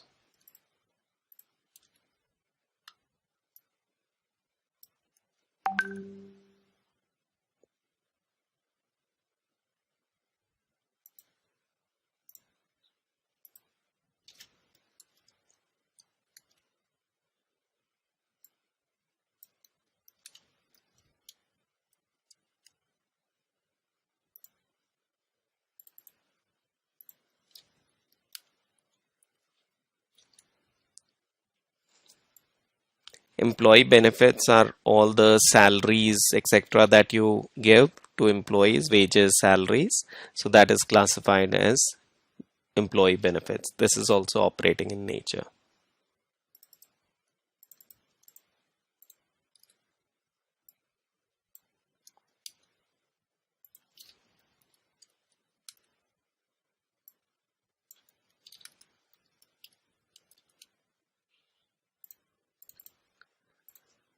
Well, just to be sure, we can also refer to the note, that is note number 31 on page number 246. As you can see that these are salaries, wages, contribution to PF, employee stock option cost, staff welfare expenses. All this is operating in nature.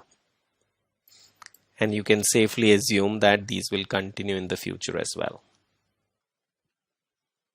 Finance cost is basically interest cost that you pay to a bank or any lending institution. This is non-operating in nature. Whether you incur this cost or put your money from your own pocket, operations are not impacted by that. So that is why this cost is assumed to be non-operating in nature. And we have discussed that in the past also, that whether you are investing in the form of your own money, that is equity, or in the form of taking money from a bank, which is in the form of a loan, these items are all financing items. How you finance is immaterial to the performance of a company. That is why these are treated as non-operating. How that money is used and how that money generates profit is something which is more relevant from understanding the performance of the company.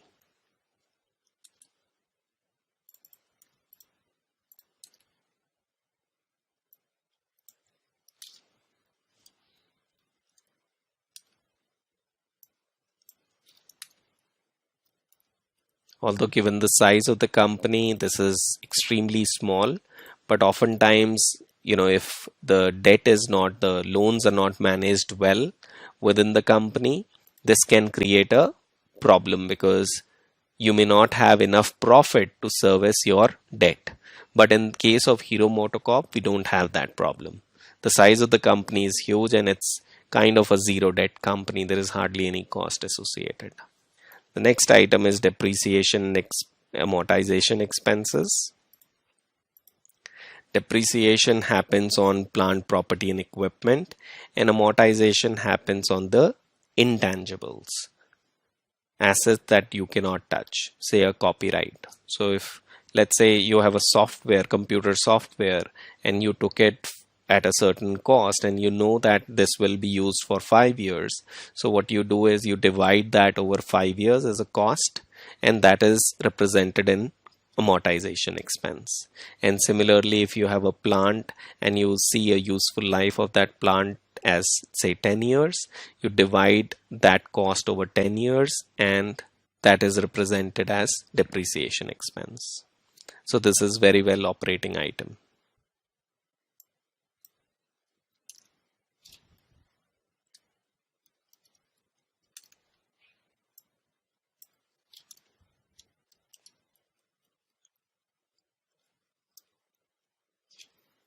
You can also find more details when you refer to note number 5 and 7. So when we go on note number 5, that is plant property and equipment, that is page number 225, you see that there are different um, assets that we are classifying under plant property and equipment, and you see that there is a depreciation expense here for each of the years. So accumulated amount is basically what you charge on the profit and loss account. Similarly, when you go on note number 7, there is intangible and you have amortization expense. So in this video, we understood the revenue item and some bit of operating expenses. We'll continue to build on this sheet. In the next video, we'll complete the income statement with other items as well. So stay tuned. In the last video, we discussed about revenue and operating expenses. We'll continue our discussion on income statement. So as we can see that note number 33 has other expenses. So anywhere where you see other income, other expenses, other assets, other liabilities, these are items to be specifically be looking into the notes, because a lot of information might be merged into them. Oftentimes management decides to put those items that cannot be classified into relevant popular headings to be clubbed under other expenses. So you will find a lot of non-operating items sitting there. So let's check note number 33 to understand what this other expenses includes. So if you go on page number 249, you will find other expenses note. In this, just glance through what each and every item is. As you can see that these are operating items. Insurance charges, rates and taxes, royalty, advertisement and publicity. Donations can be classified as non-operating. Exchange fluctuation, loss on property, plant and equipment is non-operating. So out of all these items, I find 3 items to be specifically non-operating in nature, which is donations, exchange fluctuation, and loss of property, which if you total it up, it will be around 17 crores.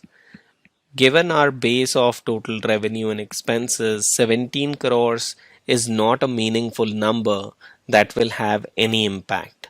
However, if it were a meaningful number, we will definitely segregate this into operating and non-operating. But in this specific case, there is no reason of that segregation since the amount is very less. So we are basically classifying other expenses as operating.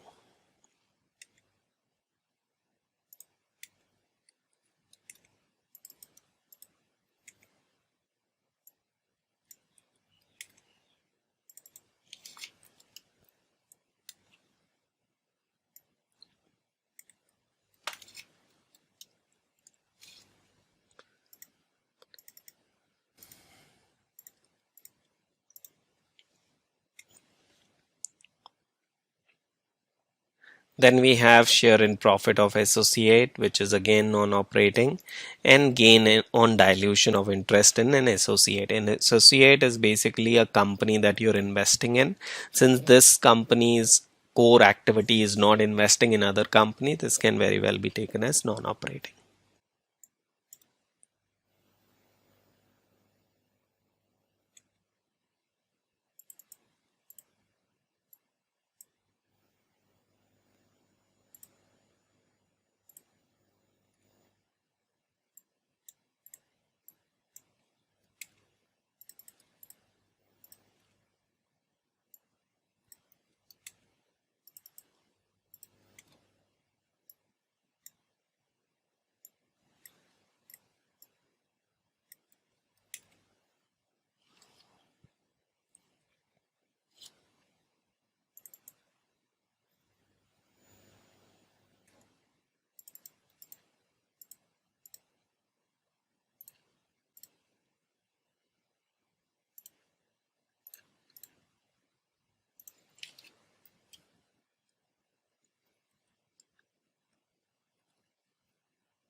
So total expenses will be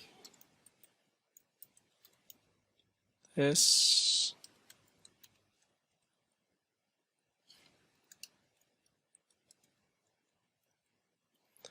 and profit before taxes would be,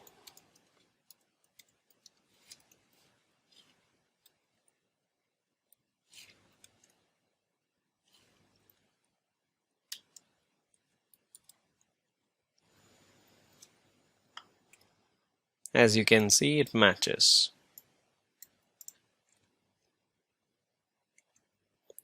The next item is tax expense. Tax expense will always be operating. Wherever you operate, you have to pay taxes depending upon the local tax laws. And in India, you are required to pay corporate tax. So you can use this number, which is the total tax expense, as something that gets deducted from here, from the profit before tax.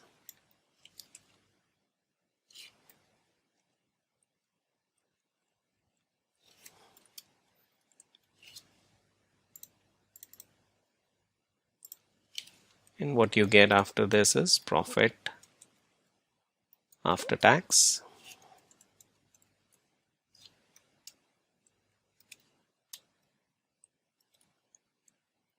This is also operating item, as we have discussed.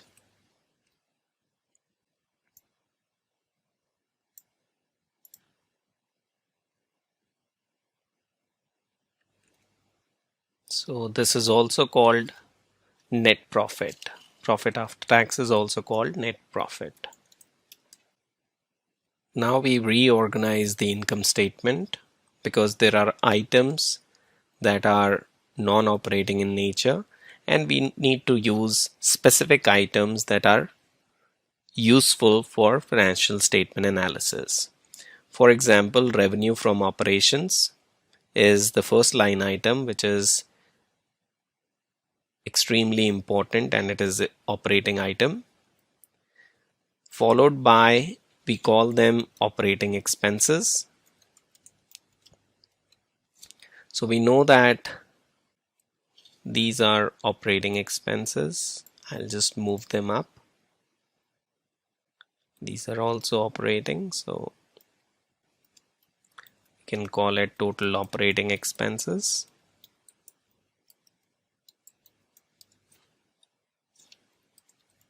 It will be a negative number since these are expenses. So the first item is the EBITDA, which is earning before interest, taxes, depreciation, and amortization,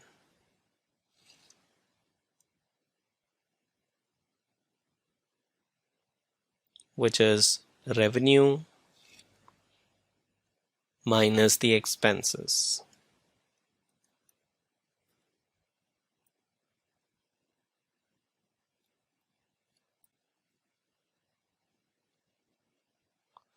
From this, we will remove the depreciation here,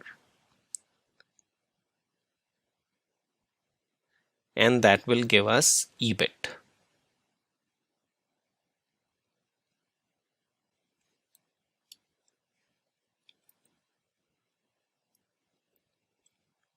From this EBIT, we will deduct interest, which is finance cost, and other income, because these are non-operating items. So anything after EBIT is purely non-operating in nature. So we can include all the non-operating items there, and that will give us profit before taxes.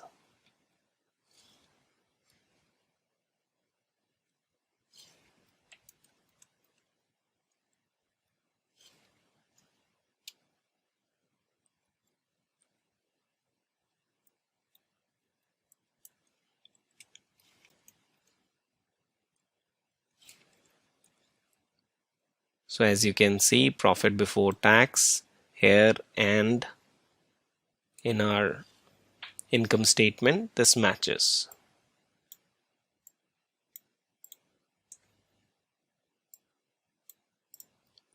And then we deduct taxes, and what we have is net profit.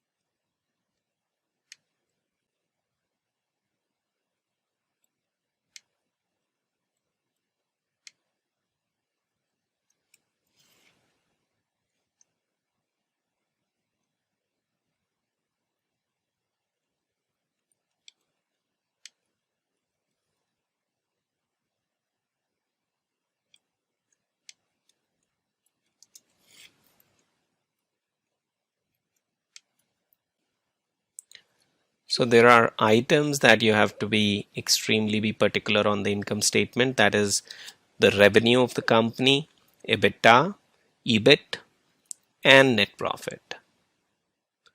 Each and every income statement or P&L account may look different, but the entire format will be very similar to this company.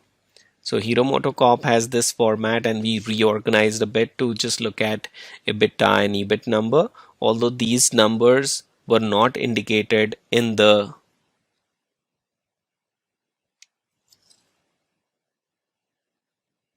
P&L of Hero Motocorp.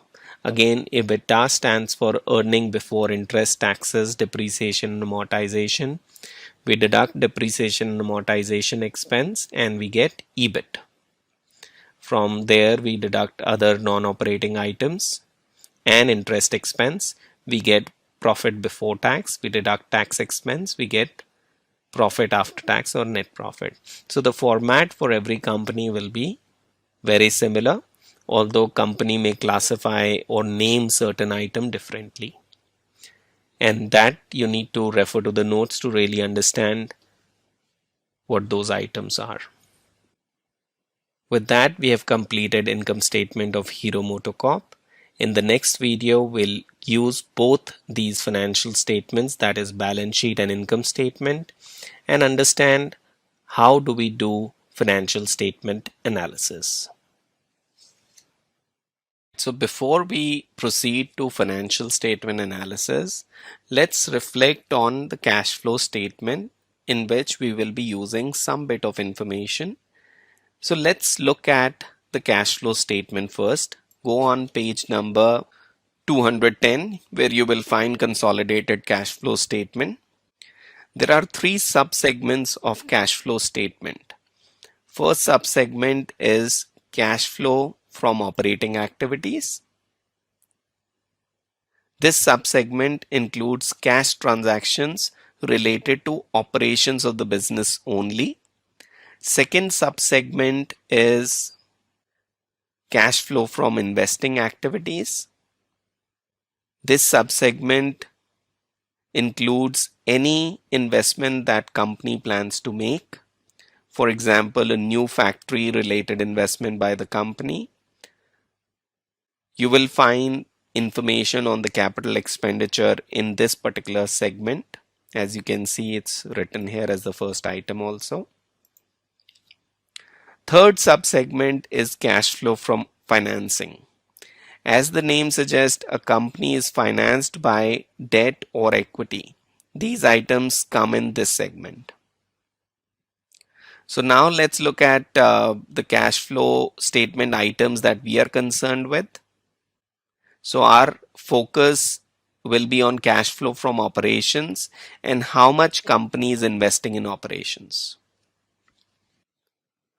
So before we proceed to financial statement analysis, let's take out relevant information from cash flow statement as well, which will be used for the analysis, and later on this will also be used for the valuation.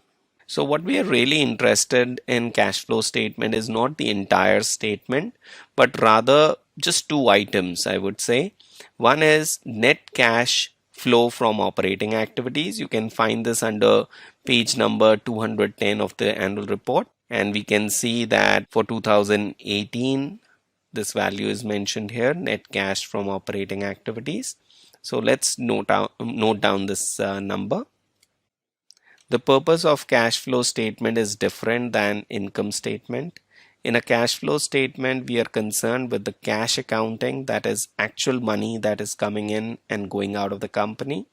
Unlike income statement or balance sheet, which is based on accrual accounting. Accrual accounting basically means recording of financial accounting entries as and when they happen, rather than linked with the cash component. For example, sales number will include both the money that customer has paid you and the money that the customer owes to you.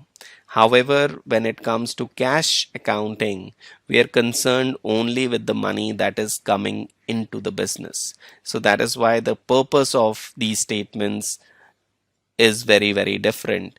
In the cash flow statement, we will be referring to two items. One is the net cash from operating activities, which I have mentioned. You can find under page number 210 of the annual report 2017-18.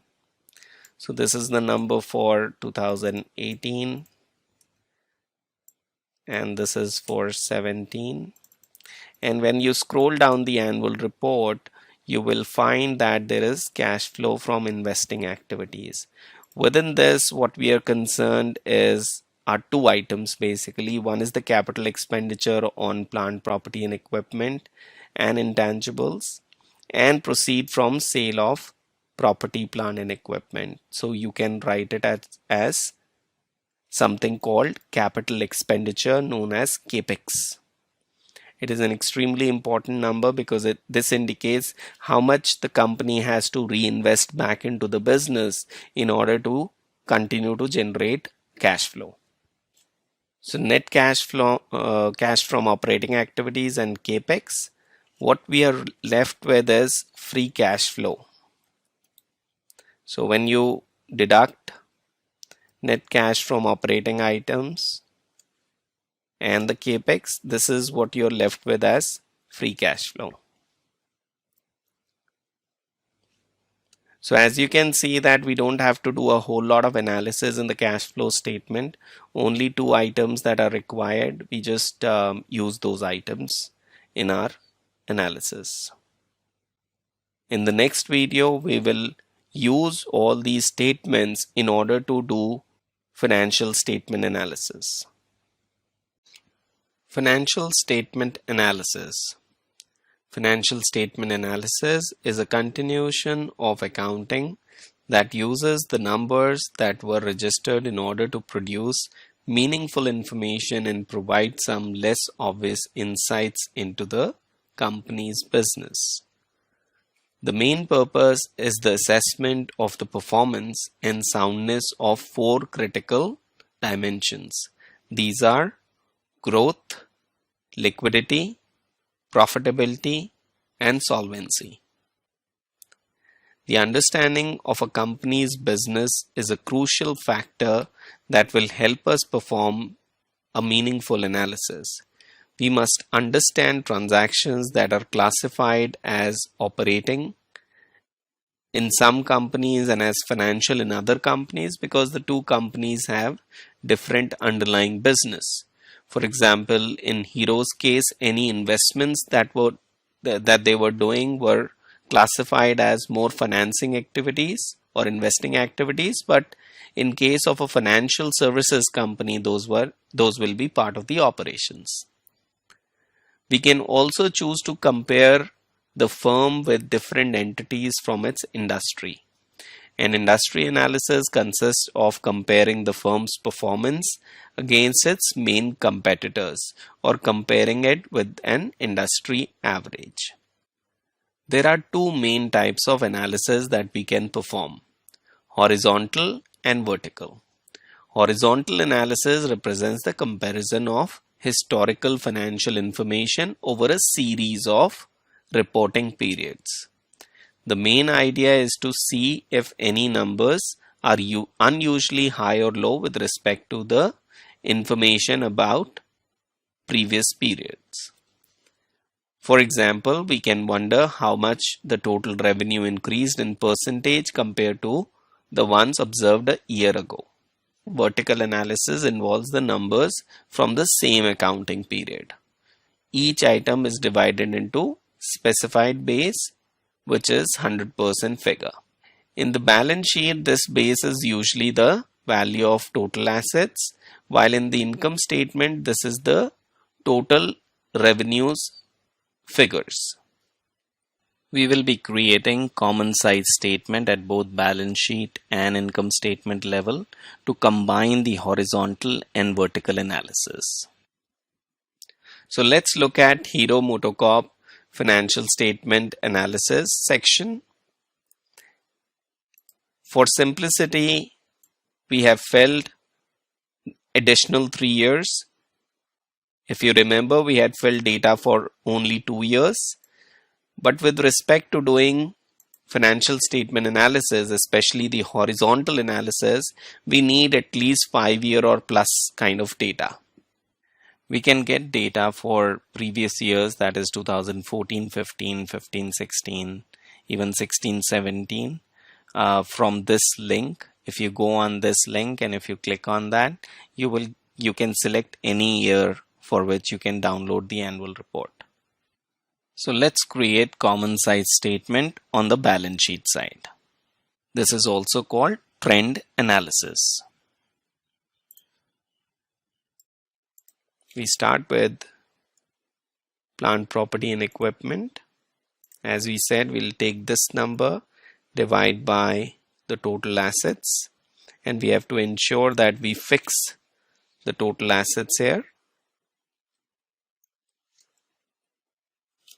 And this will be in percentage terms.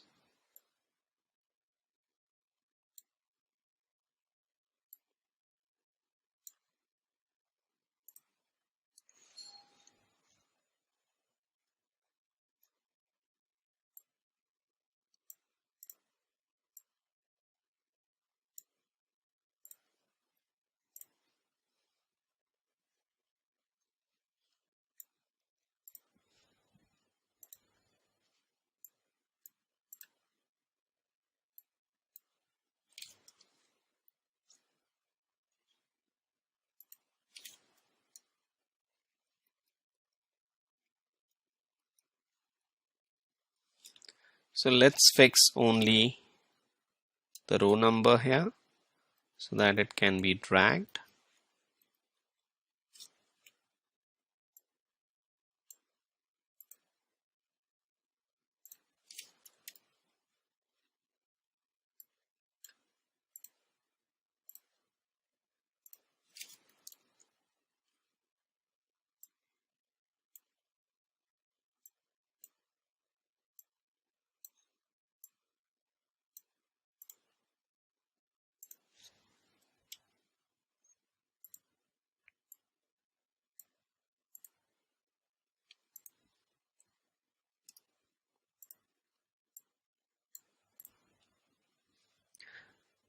So as you can see that instead of absolute numbers, this statement indicates a trend, a percentage. So any off number can easily be seen by looking at these percentage.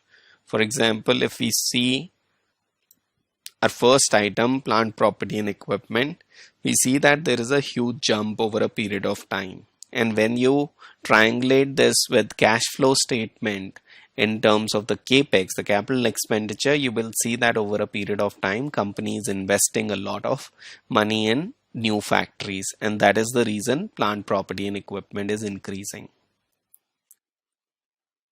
And overall, we see that the total non-current assets have increased, which actually links back to the capex that company is making. And total current assets, we see that have reduced, which basically indicates that company might be using their current assets more efficiently. Their working capital, that is current asset minus current liabilities, is something company is managing better now. Now we do the common size statement on the liability side. So the format remains the same. We do it on total asset basis only.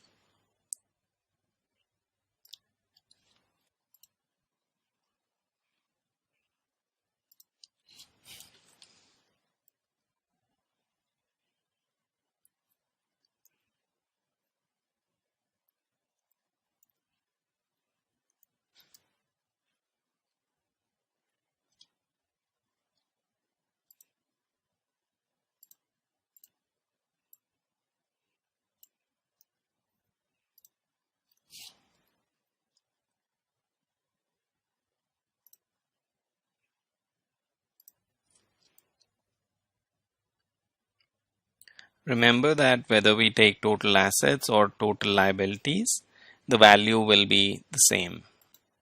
So we mentioned that it has to be a percentage of total assets, but either side will match. The balance sheet matches assets is equal to liabilities.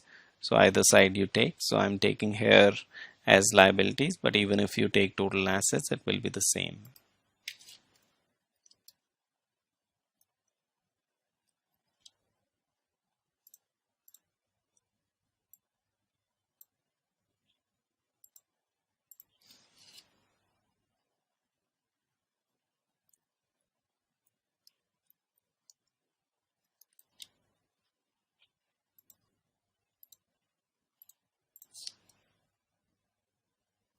So as you can see on the non-current liabilities side, majority of the contribution is coming from other equity, which is nothing but retained earnings. So this company is a cash generating company and it is adding to retained earning on a regular basis. So that is the main component of non-current assets, and that is growing. So it's a positive sign.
On the current liabilities side, we see that trade payables is, as a percentage of total assets, is actually going down.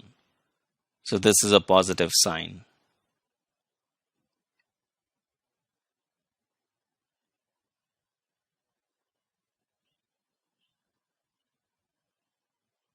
So on the balance sheet side, what is more relevant from trend analysis point of view is more of horizontal analysis. As we move to income statement, you will see that vertical analysis will also have a big role.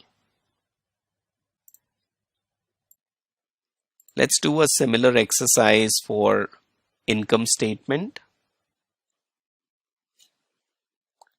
Percentage.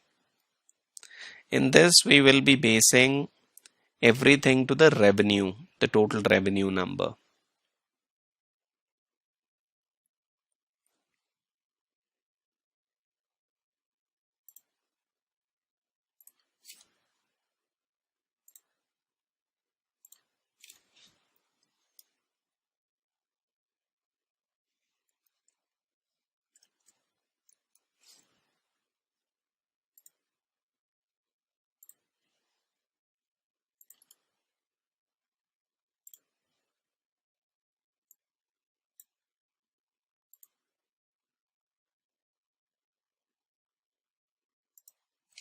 You have to remove the negative sign.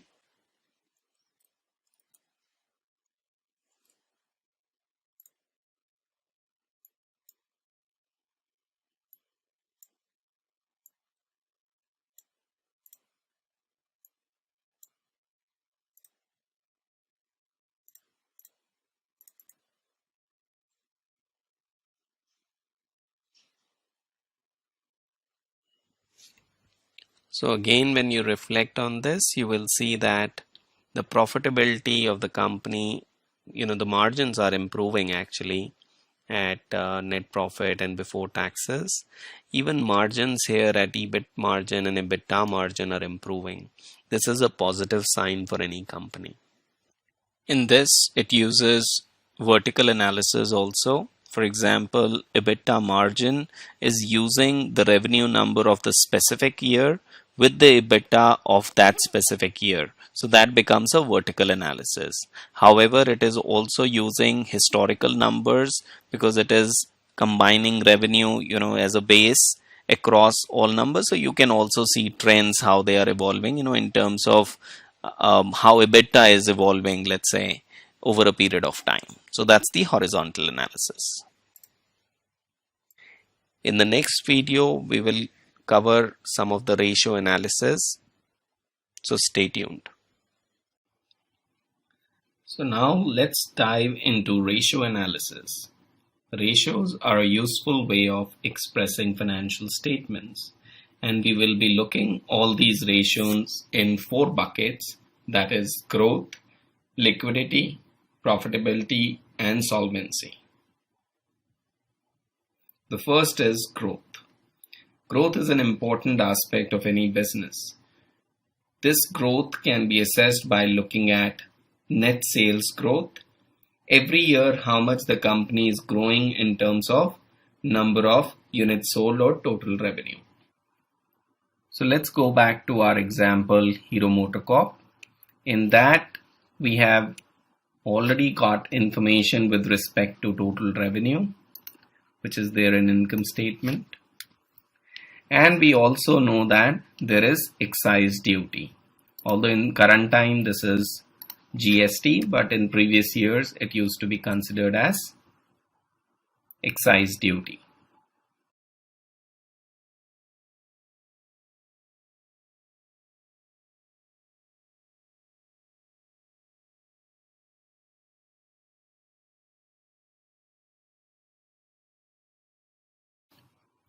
For all the 5 years, this is the number, and our net sales is the difference between these two.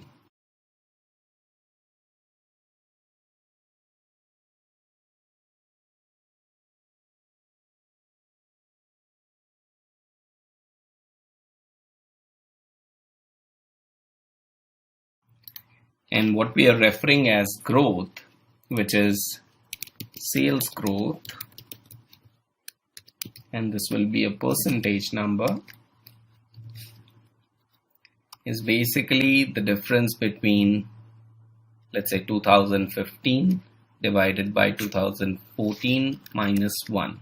So this is the yearly growth number, And when you drag the formula, you see that every year this is the growth number. So this number indicates in terms of how the company is growing. Remember that total revenues you pay taxes in the form of GST or excise duty. So revenue minus those taxes is the net revenue. However, revenue minus cost of goods sold is something called gross margin. So don't confuse between these two. I'll repeat, revenue minus taxes would be the net revenue. One of the context we can set here is what is the ideal number of growth? What is the percentage growth year on year? Well, most of the things are linked with how the economy grows. So whatever is the GDP growth number, a company is expected to grow at a rate better than the GDP number. For example, in India, the real GDP number is around 7%. That is, we expect Indian economy to grow at 7%, but that's a real number. So we need to add the inflation. On an average, our inflation number is 4%. That's the target by the RBI. So the total is 7 plus 4, that is 11%. And we are looking at 11% over a long period of time. It's not just one-off percentage growth. So if we were to look at a company, say over a 10-year horizon or plus, then we are looking at a company that has grown at 10% or 11% or more. That is a reasonable number to look at. However, each and every business cycle is linked with the industry, and industry may be going through its own cycle. So you need to consider that into account when you're looking at sales growth number. In case of automobile sector, post demonetization and GST rollout, there was a hit in this sector, and overall automobile sector is not performing well. And as you can see in the growth number, that is indicative. 2018 is the only year when you see some bit of growth there, which is a double-digit growth. But other than that, growth has been slowing down. The next we look at is the liquidity, which basically indicates does the company have enough current assets to meet any current liabilities. The current liabilities fall due in the next 1 year. This can be assessed through a ratio called current ratio, which is current assets divided by current liabilities. Ideally, you want a ratio of 2x or plus.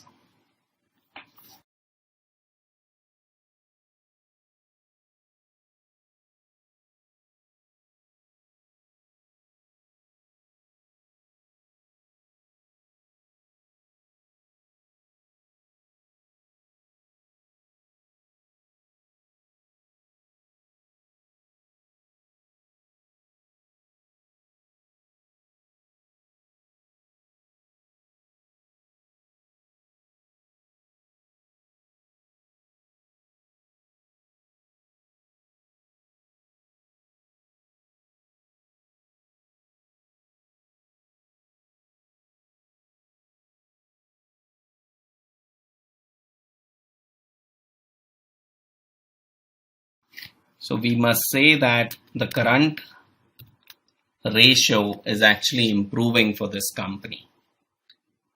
It was 1.26 in March 2014. It is getting better and it is 2 plus, which is also our benchmark. So let's customize this formula, which is often expressed in times term. For example, current assets are 2x of the current liabilities. The same can be presented here. If you select this, if you go on format cell, and within this, if you go on customs, select this and put X sign, you will see that it changes to the times. So x is often indicated as times. So this is 2x and this is 1.3x. So as we can comment on the liquidity side, the company is improving. Now we move to the profitability side, which is the third element. As the name suggests, is the company able to achieve profitability based on its current revenue and cost structure? Well, first way to look at this is to assess the gross margin, which is also EBITDA divided by net sales. So we know that EBITDA will get from income statement. We calculated here.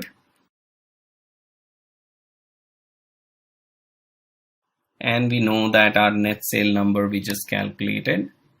So let's calculate EBITDA margin or gross margin.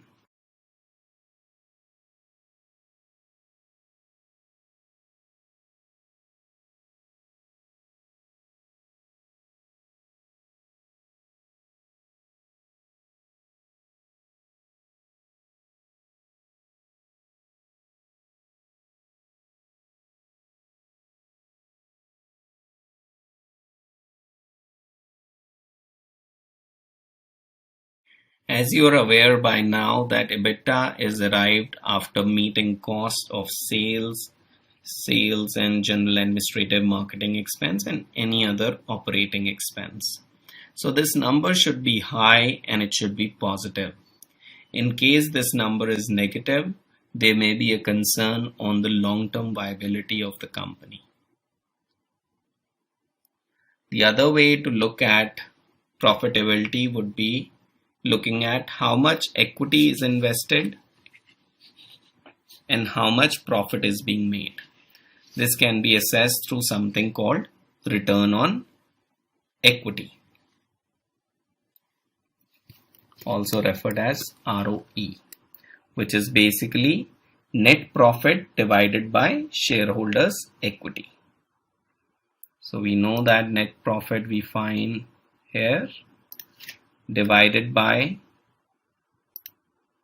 shareholder equity. Our shareholder equity is a combination of equity share capital plus other equity.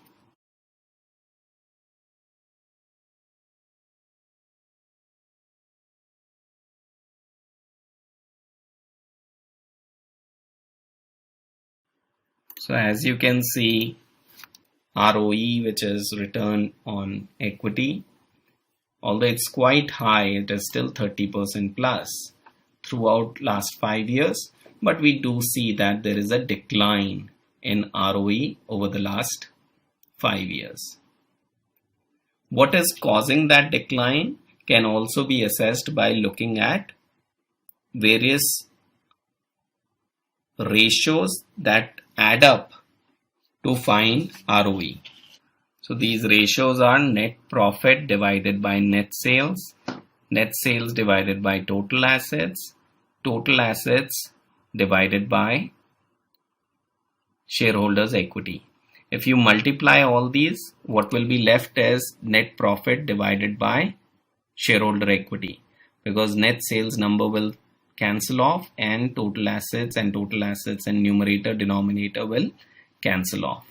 So what you will be left is net profit by shareholder equity, which is also called return on equity. This way of breakup will help us understand which aspect of business is actually impacting the performance of the company. We see there is a decline in the performance. This will indicate what is really causing that decline. So we have to calculate net profit divided by net sales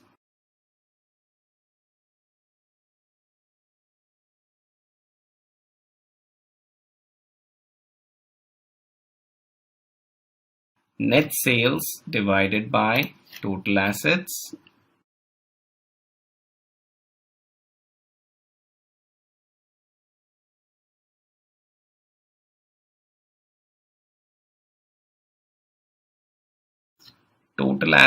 divided by shareholder equity, which is a combination of equity share capital plus other equity, which is retained earnings.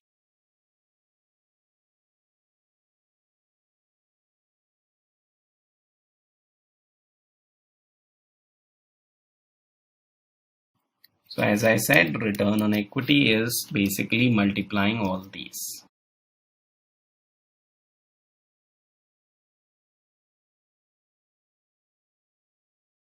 As you can see, this exactly matches with what we calculated as net profit divided by shareholder equity.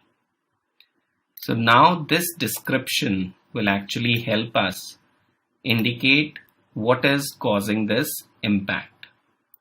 And as we can see that net sales by total assets, which is also called asset turnover, indicating how efficiently assets are being used, is declining.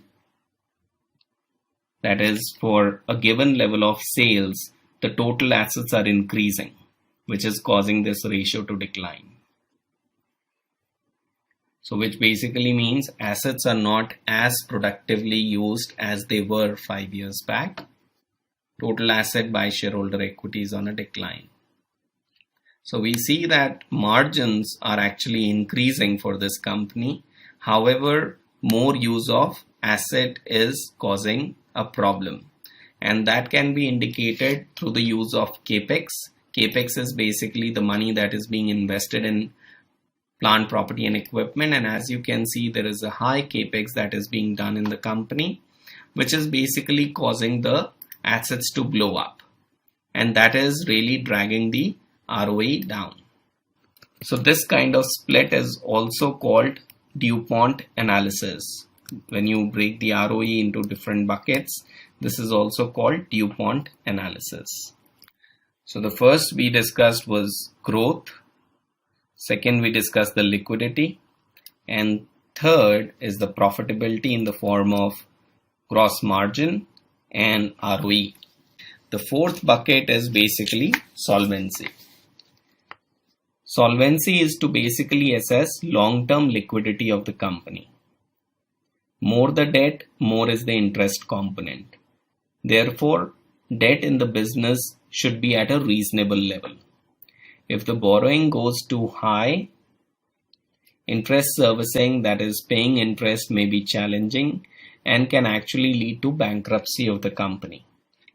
You can assess this by calculating a ratio called debt to equity. Debt to equity should be ideally less than 1. The other way to assess this liquidity or solvency would be EBITDA divided by interest expense, which is also called interest coverage ratio. This should ideally be high and a minimum of 2. So let's calculate both these ratios.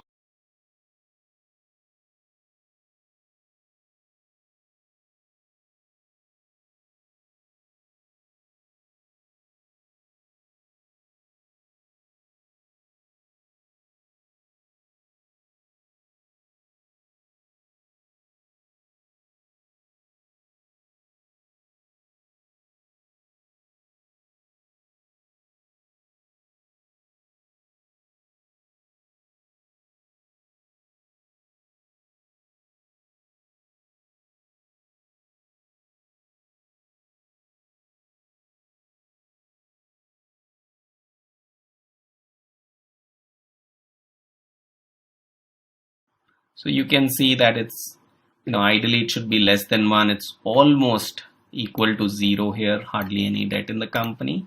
So this is not a problem. And similarly, since we do not have debt, there will not be any interest expense. So this number will not be meaningful, but let's calculate it anyways.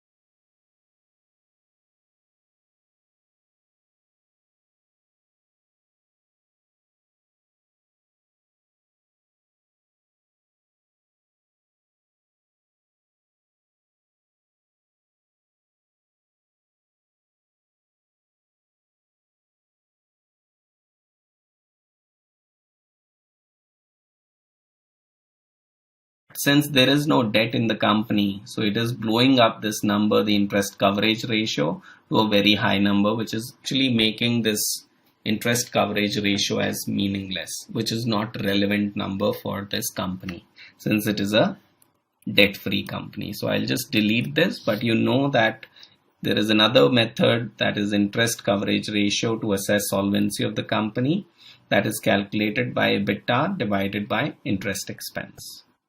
So looking at each of these ratios, you can understand health of the company.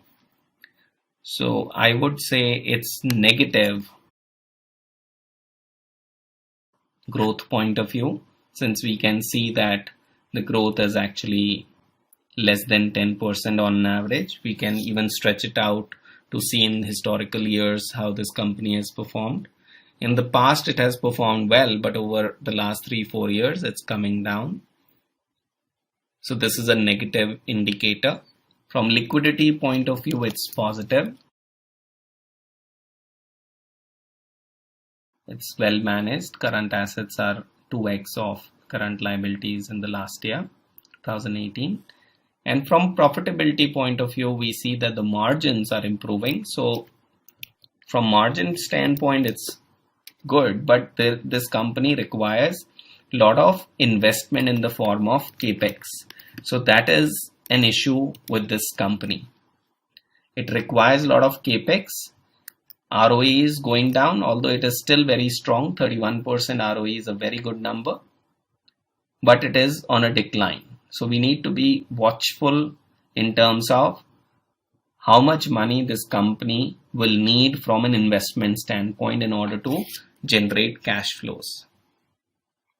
There are a lot of companies that generate cash flows without a requirement of huge amount of investment.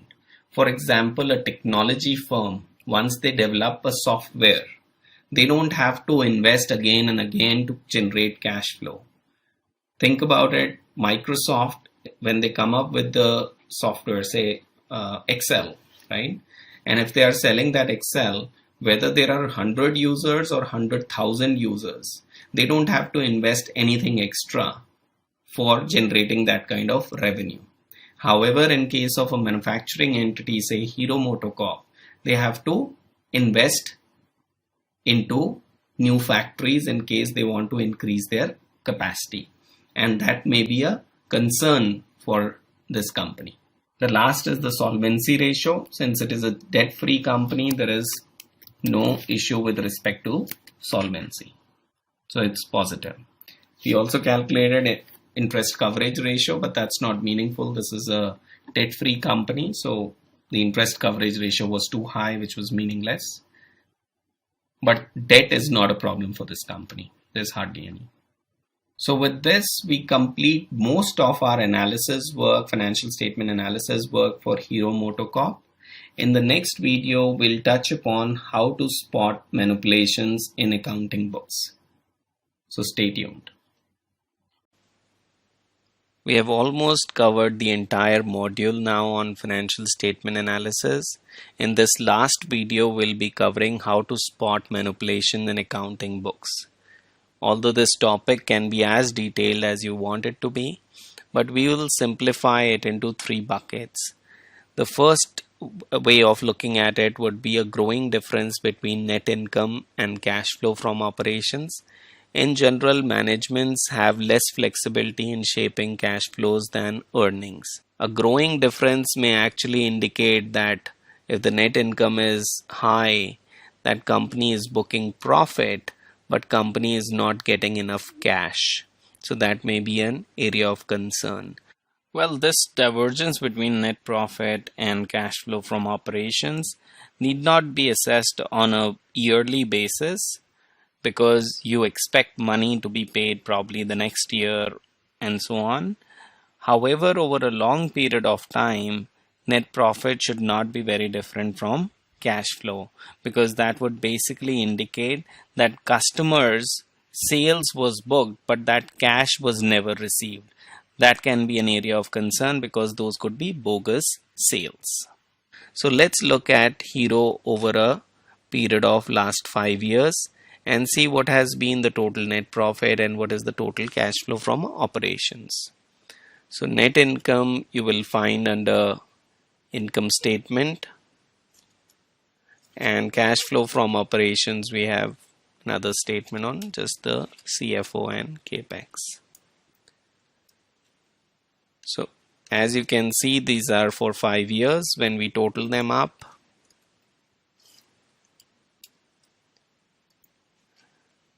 so they are actually around 10% apart, which is not a big concern, and especially we see that net income is actually less than the CFO, the cash flow from operations, so which is not a concern. However, it may be even prudent to extend this analysis to cover 10 or 15 years kind of period.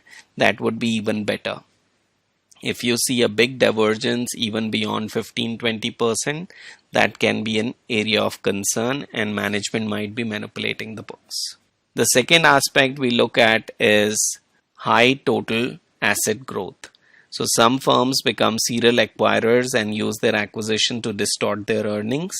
So you need to be careful with respect to an aggressive asset growth happening at the company. As per the accounting standards, if there is an acquisition of more than 50% in a target's books of accounts have to be consolidated with the acquirer. What this really means is whatever is the revenue of the target will be added to the revenue of the acquirer, and that can artificially boost the overall revenue of the firm. And we don't know whether that would be sustainable or not. It is not that you have to be always suspicious about this activity, because at the end it's just an accounting rule. However, if there is an aggressive acquisition plan of the company and they're aggressively acquiring other companies, you have to be a bit more careful and understanding whether the acquisition is adding any real value to the overall company or not.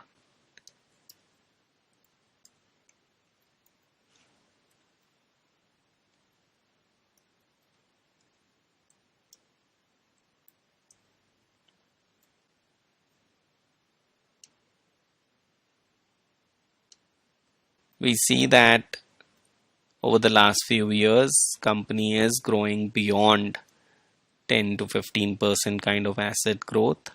But we also know that from capex that the money is being invested in the form of plant, property and equipment only.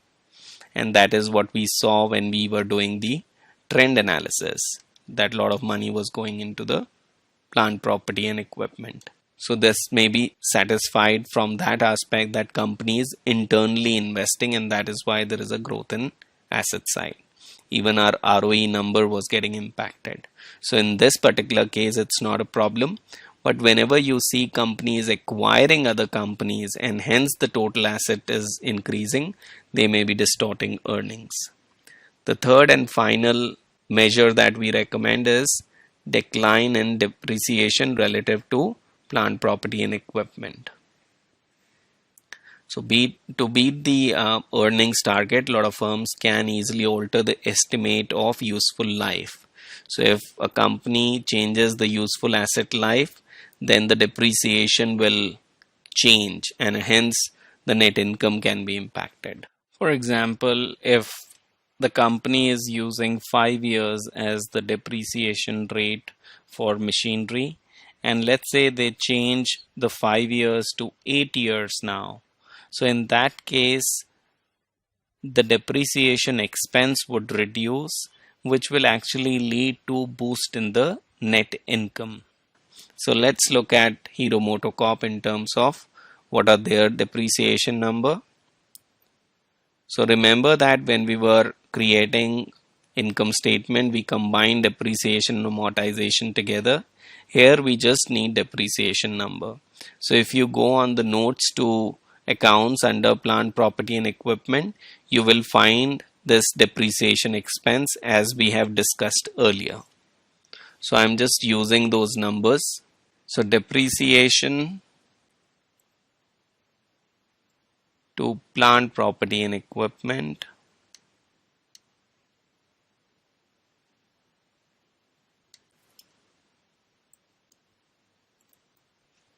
As you can see, it is a fairly consistent number between 10 to 11%, so there is no problem.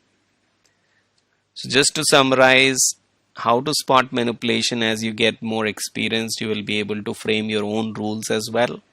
However, to begin with, you can apply these three simple rules to understand if there is a manipulation of books of accounts going on. Usually it will be done over a long period of time, so 5 years being the minimum, ideally 10 years and beyond. It will be more indicative. The first measure is a big divergence between net income and cash flow operation. That can be a problem. If there is a high total asset growth, that too primarily driven by acquisitions. And the third is if there is a decline in depreciation relative to gross profit, plant and equipment. Company might be trying to boost the net income there. So to begin with, you can apply these checks to understand whether there are accounting games being played by the management. On that note, we end our module on financial statement analysis. I hope it was helpful in terms of understanding different nuances of accounting, right from the beginning of balance sheet, income statement, cash flow statement, and then understanding the annual report in more detail, specifically notes to accounts, and then coming up with the ratio analysis, different ratios in terms of growth, liquidity, profitability, and solvency, to understand how the company is performing at various aspects. And then we concluded the module with understanding what kind of different accounting checks you can use in order to understand whether management is trying to play any accounting games. On that note, we will end the module on financial statement analysis. In the next module, we will be building on the same case, that is Hero Motocorp, but we would be specifically looking at the valuation aspect.